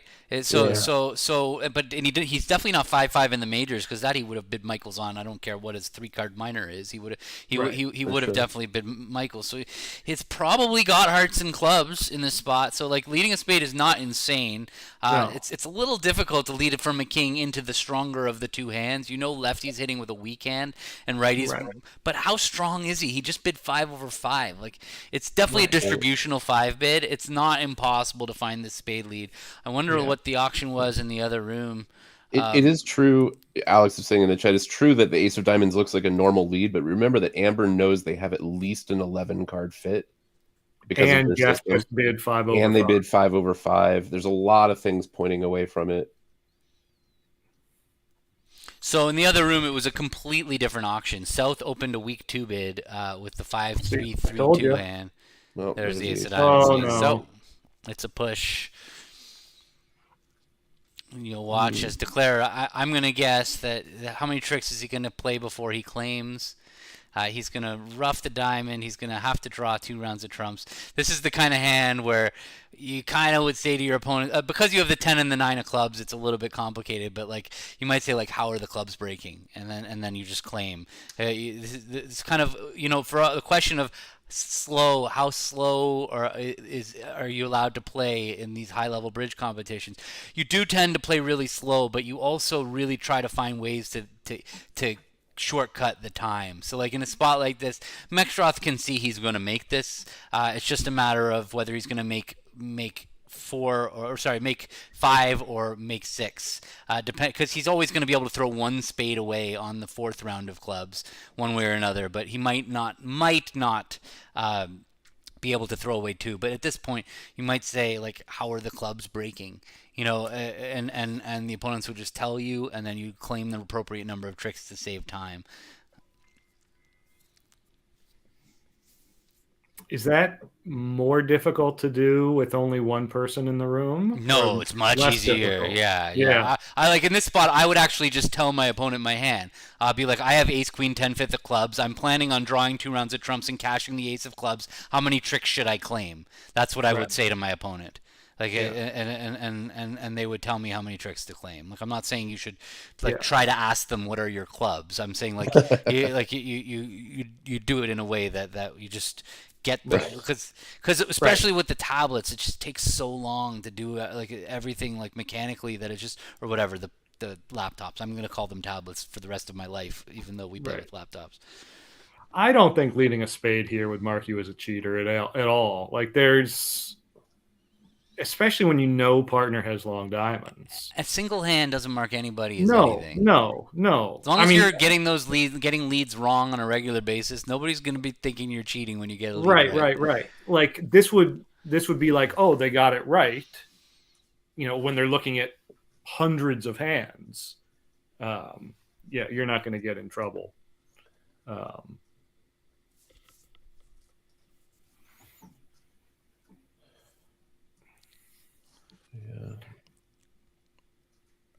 Yeah, I think all of the inferences are there. Yeah. So I think East and West are playing like a 14-16 no trump is my guess, and they just upgraded. What's been announced is 14-16. Yeah. So that makes sense. I mean, Drew did the same thing earlier. I mean, that's pretty normal with 5-3. I mean, that's a really good hand there. That East hand is like it's getting close to a 15-17. I honestly, third chair white red, I probably would open that hand at 15-17 no trump. Just because it's like it's close enough in the trick taking strength. You're getting in the opponent's face, and you see Zia makes a very rare 4-4 in the majors major suit overcall. You don't love doing it with 4-4 in the majors, but I got to tell you, I've learned something in this spot. Well, this spot particularly, pass, and no trump when you're 4-4 in the majors.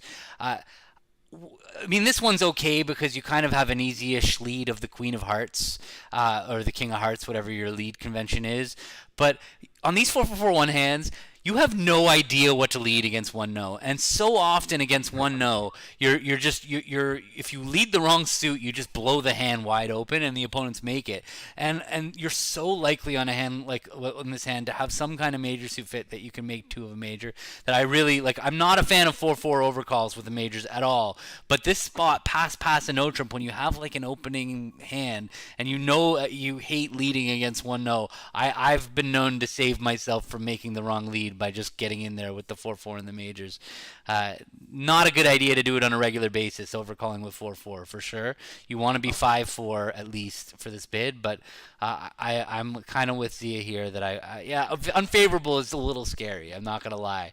Overcalling for the majors here with when you're vol against not, that's what unfavorable means for the people watching the chat. Right. 2 diamonds is not natural here, by the way. Mech is just asking Zia which of his majors is better. And this is the not better, longer, but longer. yeah. But this is a very important part of why I love playing 2 clubs for the majors. Is that when you are 5-4, that you actually get to the right fit and not play the wrong fit. Yeah, because you don't want to like. Well, this time you're 3-2, so you would just bid 2 hearts normally. Right. But when you're 3-3, to be able to diagnose which partner's longer major is, it's very, very valuable. Yeah, this is why 2 clubs for the majors is so much better than 2 diamonds for the majors. That 2 diamond bid by advancer, finding the right spot. It's not just the finding the right spot with the 5-4. It's also that sometimes when you have an invitational hand with only 3 of the major, you can bid 2 diamonds, hear your partner show the major, and now you can raise. Like that's another big benefit. It's like that you can find out partner's length and then decide whether you want to look for game. I will never go back. It's funny to see Mexstroth playing it though, because I would have assumed that Mech forced his partners to play Mech well. I know he likes it. I know he doesn't like. I know Mexstroth's got a thing that he doesn't like having artificial bids in his system because like 2 clubs where you're showing the majors, because he finds that it's too easy for the opponents to double you. They can start by doubling your artificial bid and then coming after you. Whereas like if you play 2 hearts shows the majors, it's natural and it's much harder for them to double you. And he's right about that. But I think there's so many benefits to playing 2 clubs for the majors that I just think it's worth it. Looks like 2 hearts is a little unpleasant on this hand. And note the trump lead. You have 5 high cards, and your partner's got 15 to 17. So you have at least half the points. And so when you have at least half the points, and the opponents have contracted for 8 out of 13 tricks, that's almost 2/3 of the tricks with only half the deck. They're not going to make it if they don't take enough trump tricks. So it's a really good idea to lead trumps on a hand like this. You're not really expecting them to take so many roughs because they bid 2 diamonds saying I don't have a preference. So it's not like they're 3-1 in the majors here and you're desperate to get a trump lead. But still, as a general rule of thumb, when you have more high card points than your opponents do, the way that they're going to make their contract is through trump tricks. So that's a good rule of thumb, is when we have the balance of the points, that's when you should really, a trump lead should be entering your mind. It's a very important time to lead trumps. Not that trumps are a bad lead in general, but that's a time where it's like it should be jumping out at you. Like, hey, I got to stop him from taking trump tricks because we got all the high cards or we got more high cards. Mm-hmm. Zia could be pretty nervous about getting tapped out here if he's forced to take its club rough in his hand. Now the opponents have as many trumps as we do. He doesn't know the trumps are 3-3. Yeah, it is interesting that Mech bid 2 diamonds rather than 2 hearts. So I can tell you why, because it's much easier to do this with 2-3 in the majors than 3-2 the other way, because over 2 diamonds, partner will always bid 2 hearts when they're equal length. It's not about which suit is better. They'll always bid 2 hearts when they're equal, so when that's the case, you don't worry about partner bidding 2 spades with 5-5 in the majors, because partner will always bid 2 hearts. And playing in you'd rather play in a 5-2 spade fit than a 4-3 heart fit. It's better to play in it when you're in a 7-card fit. It's much easier to make it when your long suit is longer. So he was looking to play in a 5-2 spade fit. So over 2 diamonds, partner would have bid 2 spades when they have 5 spades and 4 hearts. And because the thing is, when you only have a 7-card fit, that taking roughs in the long trump hand is dangerous. Like if you're in a 4-3 fit and they start making you rough with that 4-card suit, now if they have 4 trumps, they have more trumps than you do, right? But when you have a 5-card trump suit and they make you rough, you still can kind of draw 4 rounds of trumps. It's a lot easier to play the 5-2 fits than the 4-3 fits. So that's kind of the, at least at low level contracts. For games, it's kind of different. It's a little different when you get to 7-card fits in games. Then there's not such an advantage of playing a 5-2 fit compared to a 4-3 fit in game. But in a part score, you'd really rather play that 5-2 fit. Now he's going to make a lot of defense has kind of lost its way here. Right. Leading trumps like seemed to make sense, but they actually needed to play clubs and tap. Well, yeah. Once the dummy hit with the monster diamond suit, it changed the mentality. Like now that whole logic that I was saying of, hey, the only way they're gonna make it is with trump tricks. Well, no, they have it. They have an exact way of like, and that should be obvious to East when dummy hits. I don't remember what the play went to trick 1. Did it go ace of hearts and a heart? No, it went low heart. He went low heart, and Zia played a low spade out of his hand at trick 2. So he really looks like he's going for spade roughs. And he, she probably also thinks he has a 5-card heart suit. So it's possible she thinks that she can't tap him enough for it to matter. Yeah, but looking at ace, king, jack 10 for the diamonds, it's like Yeah. With 3 little diamonds. It's one thing if she...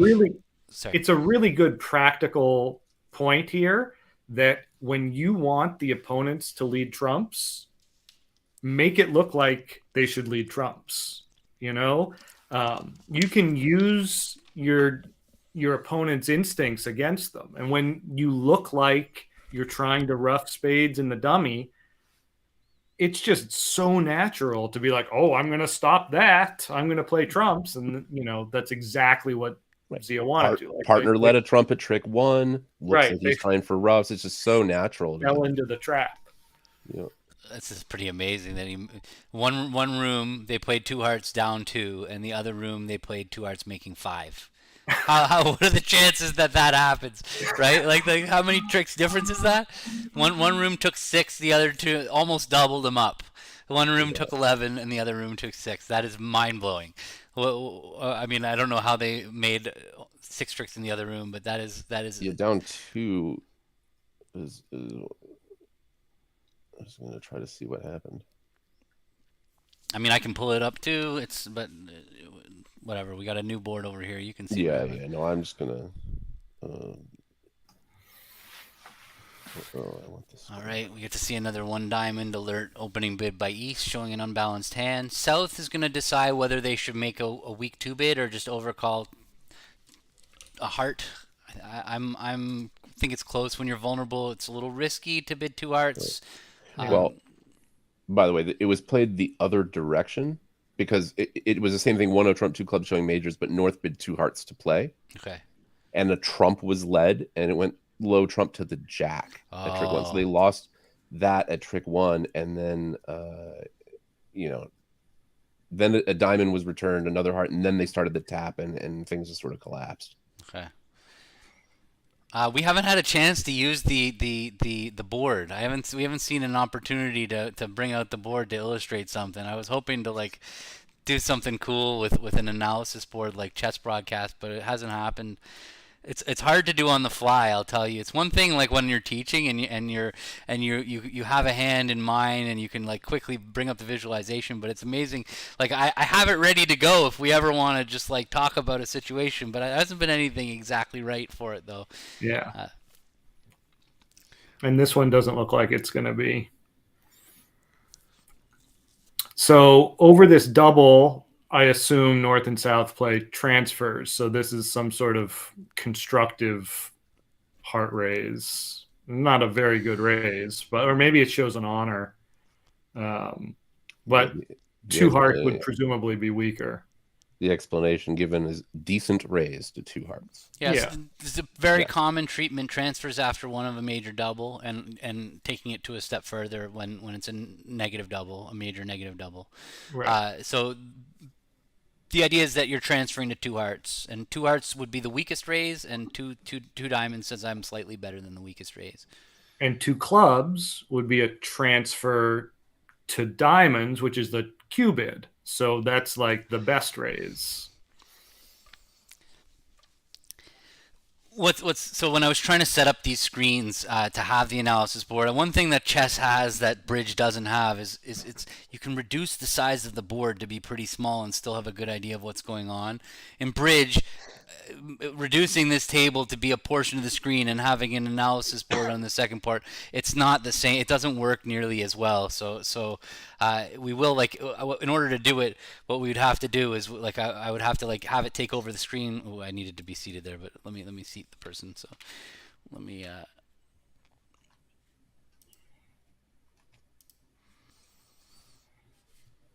So we've gotten to a kind of a boring 4 spades. Right. The 2 major suit aces for sure. A slow diamond. Yeah. No, maybe or a heart. Like you can throw you're gonna lose diamond on a club, but then you have like some in red match points. It would be an interesting, hand to try for an over trick, but it looks relatively dull. Mm-hmm.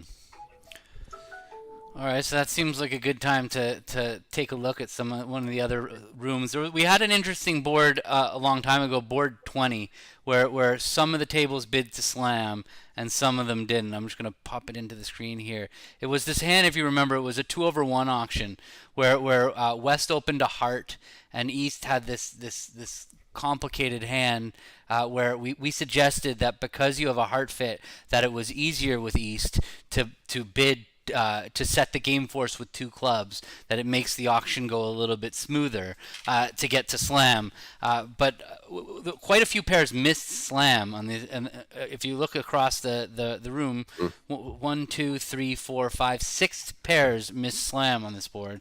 There's a grand slam in there. Holy the grand slam. But it was. What do you need for a grand slam to make? Did you need the spades 3-3? You took 5 heart tricks. Yeah, you needed the space. Yeah, it's not a good. It's not a good grand. Yeah, that's a bigger and 3-2 trumps. And 3-2 trumps. Yeah, but I'm interested to know. I don't want to see Bramley because they're playing like that crazy system. I'm interested to know whether people. So here, Brian Platnick bid 1 spade. You see here. And it went 2 clubs, but they played this jump to 3 hearts as forcing. Okay, that's a way to solve this. So now they were able to have an auction over 3 hearts that let them look for slam. It went 3 hearts, 3 no trump, non-serious slam try, denying a spade control, 4 clubs by East saying I have a club control, and now West felt like, hey, I already made a non-serious slam try. I'm going to cooperate with a interesting 4 spade bid because he'd already denied a spade control. Now he bid 4 spades to basically say like, here, I want you to bid Blackwood. That's basically what 4 spades did. Partner did bid Blackwood, and then they settled in slam. I mean, it could also be I have the queen of spades, right? Like he has but I mean, he just had everything for a non-serious slam try. Once he limited his hand with a non-serious 3-no trump, now when partner still cooperated, he's like, well, how can I not? And plus he didn't have a diamond control, so he couldn't bid 4 diamonds. So he bid 4 spades to let partner know it, and that was a very excellent auction by them to get to slam. And then just see another. I'm not going to watch the one that we saw. What about this one here? Here they started 1 heart. Shannon and Kevin were playing a heart and no trump showing 5+ spades, and then 2 clubs, 2 diamonds showing a game force. Partner made the default bid. You see there, their default bid was 2 spades, like I was suggesting that Warren and I do. Now 3 hearts set trump. 4 clubs. I don't know whether it was serious or non-serious, but they play a strong club, so it's probably not as much need for the serious or non-serious. Last train. Okay, and look at that. He said, I'm not passing 4 hearts in case his partner hesitated. And then, that's how they bid slam. So they had another good auction. And let me just check back to see if that boring hand is over. Another nice thing you can do when you're on tablets is you can announce your intentions in that way. Yeah, I don't know if that's so legal or whatever, but what do we have left here?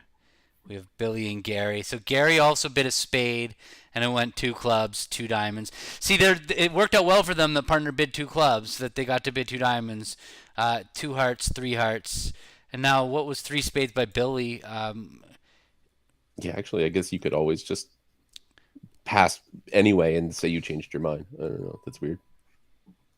Yeah, I don't think that's a legal thing. Yeah, so I don't know what 3 spades was here by Billy. It's not alerted, so he made a control bid of spades. And interestingly, there you see he bid 2 hearts as his default bid over. So different people have different rules over their 4-suit forcings, and I honestly that's the truth of it. A lot of people aren't able to. A lot of people don't know what they're doing over 4-suit forcing, and it's something that every partnership has to. Right. And, even in this event, right, a lot of the partnerships are like the best in the world, but there are lots of pretty casual partnerships. And, your default bid in these sorts of auctions is often something that is not discussed. Right. Which may well have contributed to Drew and Amber's auction. Like, I don't think they play together that much.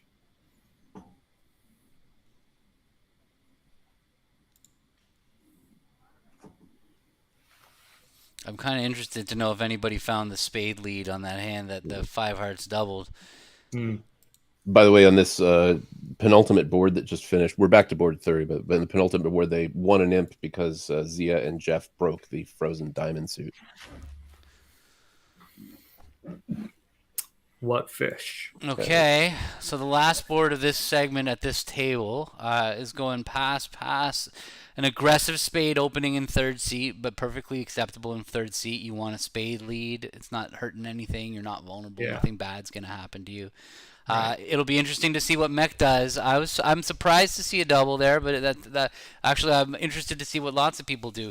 It's usually a bad idea to be making takeout doubles with 5-card majors because it makes it really, really difficult to find your 5-3 major suit fit. I'm sure if his major were stronger, he would bid 2 hearts. So there we see again transfers after one of a major double. That's the good raise. I mean, that's not much of a good raise. I guess it is the good raise. Is that what it is? Let me just check. Good, yeah, it's a good spade raise. It's optimistic. I think it's just because the 2 spade bid could be absolute noise, right? Like it could be a 0 count. Yeah. And so you have to do something. I mean, they probably would play redouble, or sorry, no. I mean, I know that like Weinstein taught me that 1 under here, this 2 heart bid should be a limit raise, but you are a passed hand, so I really don't know. I know some people play it as constructive or better, and Steve convinced me that limit or better, or just limit here is better than that, because otherwise, it goes like if you don't play this and it goes a major double, you have to redouble with your 11 count, and now it goes like 4 diamonds on your right, pass. You get end played into bidding 4 of a major because you haven't showed your support yet, and you just it's not good. But yeah, 2 hearts. I'm surprised Zia didn't double 2 hearts. He had 4 hearts. He had like a reasonable hand to compete. Like it's not that you're not committing that high.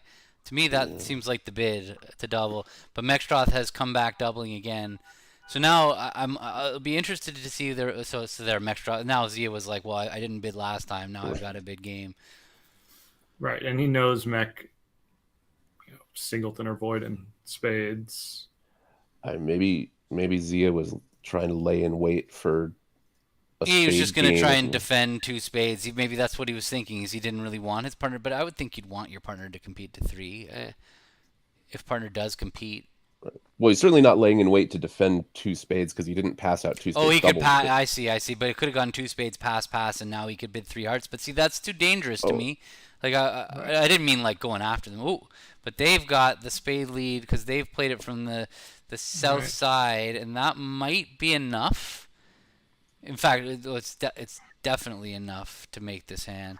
But interestingly, they were down from the same seat at the other table. Because now you play a heart to the ace. Just the important thing here is not is not leading the queen of hearts out of your hand. I think that's the only way you could go down from this. Oh, I guess you have a decision to make about. No, yeah, you could take the club finesse or the diamond. No, you can't. You need the diamond finesse on side, and you need to make sure you rough 2 clubs in your hand. There's a question about. Yeah, I don't know why he doubled instead of being. I mean, I guess he was just planning on treating it as. I guess he was just planning on treating it like. a power double, like too strong to overcall. Because obviously he doubled back in again. He just felt his hand was so powerful that it was worth doubling to hear if partner free bid, and then if partner only bid two. I wonder if partner bid two diamonds if he was going to bid two hearts or not. It'd be interesting to know. I doubt it. Like it's really not good enough. It's really not good enough for that. So he just felt like his hand was so. I don't know. How do we know? Yeah. Was Drury on after double? Not if you play transfers. Mm-hmm. Right. If you don't play transfers, you can play it on or not. That's something to talk about with your partner. The default is not, but I like to. Yeah. But yeah, with we transfers, like to play transfers, so that takes priority because you have other ways to raise. Yeah. What Adam and I play, I think, is that 2 of a major -1 is a 3-card limit raise or better, and 2 no trump is a 4-card limit raise or better. And then the other question is, how do you know not to play heart to the 9? Heart to the 9 wouldn't really be the play that I would be thinking. Right, because that's only winning if it's king jack 10 little. And you're going to lose an extra trick when it's stiff king. Right. The normal way to play this is just to play towards the queen of hearts, right? That's your. But now he sees that he's basically a claim, so he's just basically. Yeah, you can when you're thinking about combinations like that, you just think about like what are all the various distributions of the opponent's hands, and what layouts does my play gain against? What layouts does my play lose against? That's about it. Yeah. So when would playing heart to the 9 be better than heart to the ace? And it's worse whenever it's king jack third of hearts with east, king 10 third of hearts with east. You can play to the ace and back towards your queen and only lose 1 trick. So that's 2. There's 2, but there's more than 2 of those. That's 4. King anything third, right? King jack 10. So there's king. How many king thirds are there? There's 2, 3. Well, presumably you've seen a low one from West. Right, so that I don't think that goes in the math though. There's 5 king thirds that you're gonna cost yourself a trick by playing heart to the 9. Right, but you can only play to the 9 if it's gone small. Oh, it's king jack 10. Yeah, I see what you're saying. Right. You can simplify these analyses sometimes by realizing there's some layouts that don't matter. Like if the hearts are 2-2, low to the 9 is the same as low to the ace. So don't worry about that. You're only worried about the 3-1 breaks or the 4-0 breaks. So yes, if it's 4-0, low to the 9 would make you a hero. But if it's 3-1, low to the 9 is always worse. So I'm just gonna. So at this point in the hand, you can kind of see that he's pretty much home free. He's gonna rough the spade. Make sure to rough the jack of clubs. Oh, is he? Wait a second. Has he got himself? He's got himself end played. He's going to get over roughed, and now they can pin him in dummy. He's down. Yeah, he should have played. But that was for an over trick. He has not lost a trick yet on this hand. Right. Right. He still has 2 trump tricks.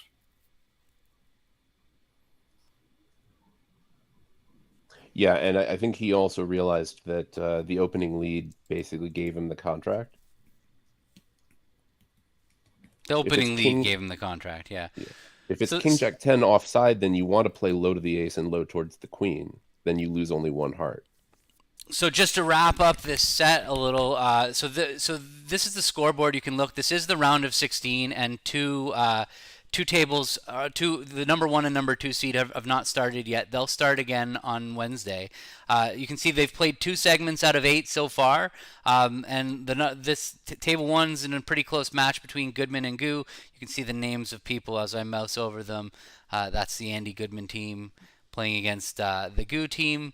That's a very nice close match in 65, and this Bramley Sharazan match is also close. It's amazing when you play 120 boards over 2 days, the swings that can happen. Like you can be matches, you can be up 80, and then the match can go back. That's the best thing about playing for 2 days is that the better team usually wins. There's enough boards that it's very rare that you have like complete upsets. The team that plays better, there's still a lot of slam luck and stuff. And by the way, whoever asked me that earlier about where do most imps get swung. I would say slams are at the top. Like I don't know that, but I would guess that slam swings, when slams are not going your team's directions, when like you're in a slam that the other team isn't in and it's on a finesse, or same thing with games where you're in a game that needs a break and a finesse and the other team stops in part scores. There's a lot of random swings like that where in the short term you see a lot of swings go in one direction, but over 120 boards it usually evens out. The more the better. But you can see Rosenthal's opened up a huge lead. Fleischer's opened up a big lead. And there's a couple close matches. And so these broadcasts are going on. My Twitch channel won't be a good follow for most of this tournament because we're only going to do a few of these sets. But the United States Bridge Federation has a channel that you can follow that will give you a notification every time they go live. But otherwise, you can come. Let me just make this a little smaller so you can see let me bring this up just to show you the address bar. You can type in lovebridge.com, and normally, depending on how big your browser is, if I make it a little bigger, no, maybe not. Sorry. Anyway, you can click that little hamburger button at the top right. Here, it opens up. You click Vugraph. And this is how you find the Vugraph in general. And if you're seeing this video on Facebook, this is what you do. Down here, 2023 USBC. If you want the bracket, you can click it up here. Otherwise, you open this up, and then you can kind of pick where you want to watch. There's the link direct to Vugraph.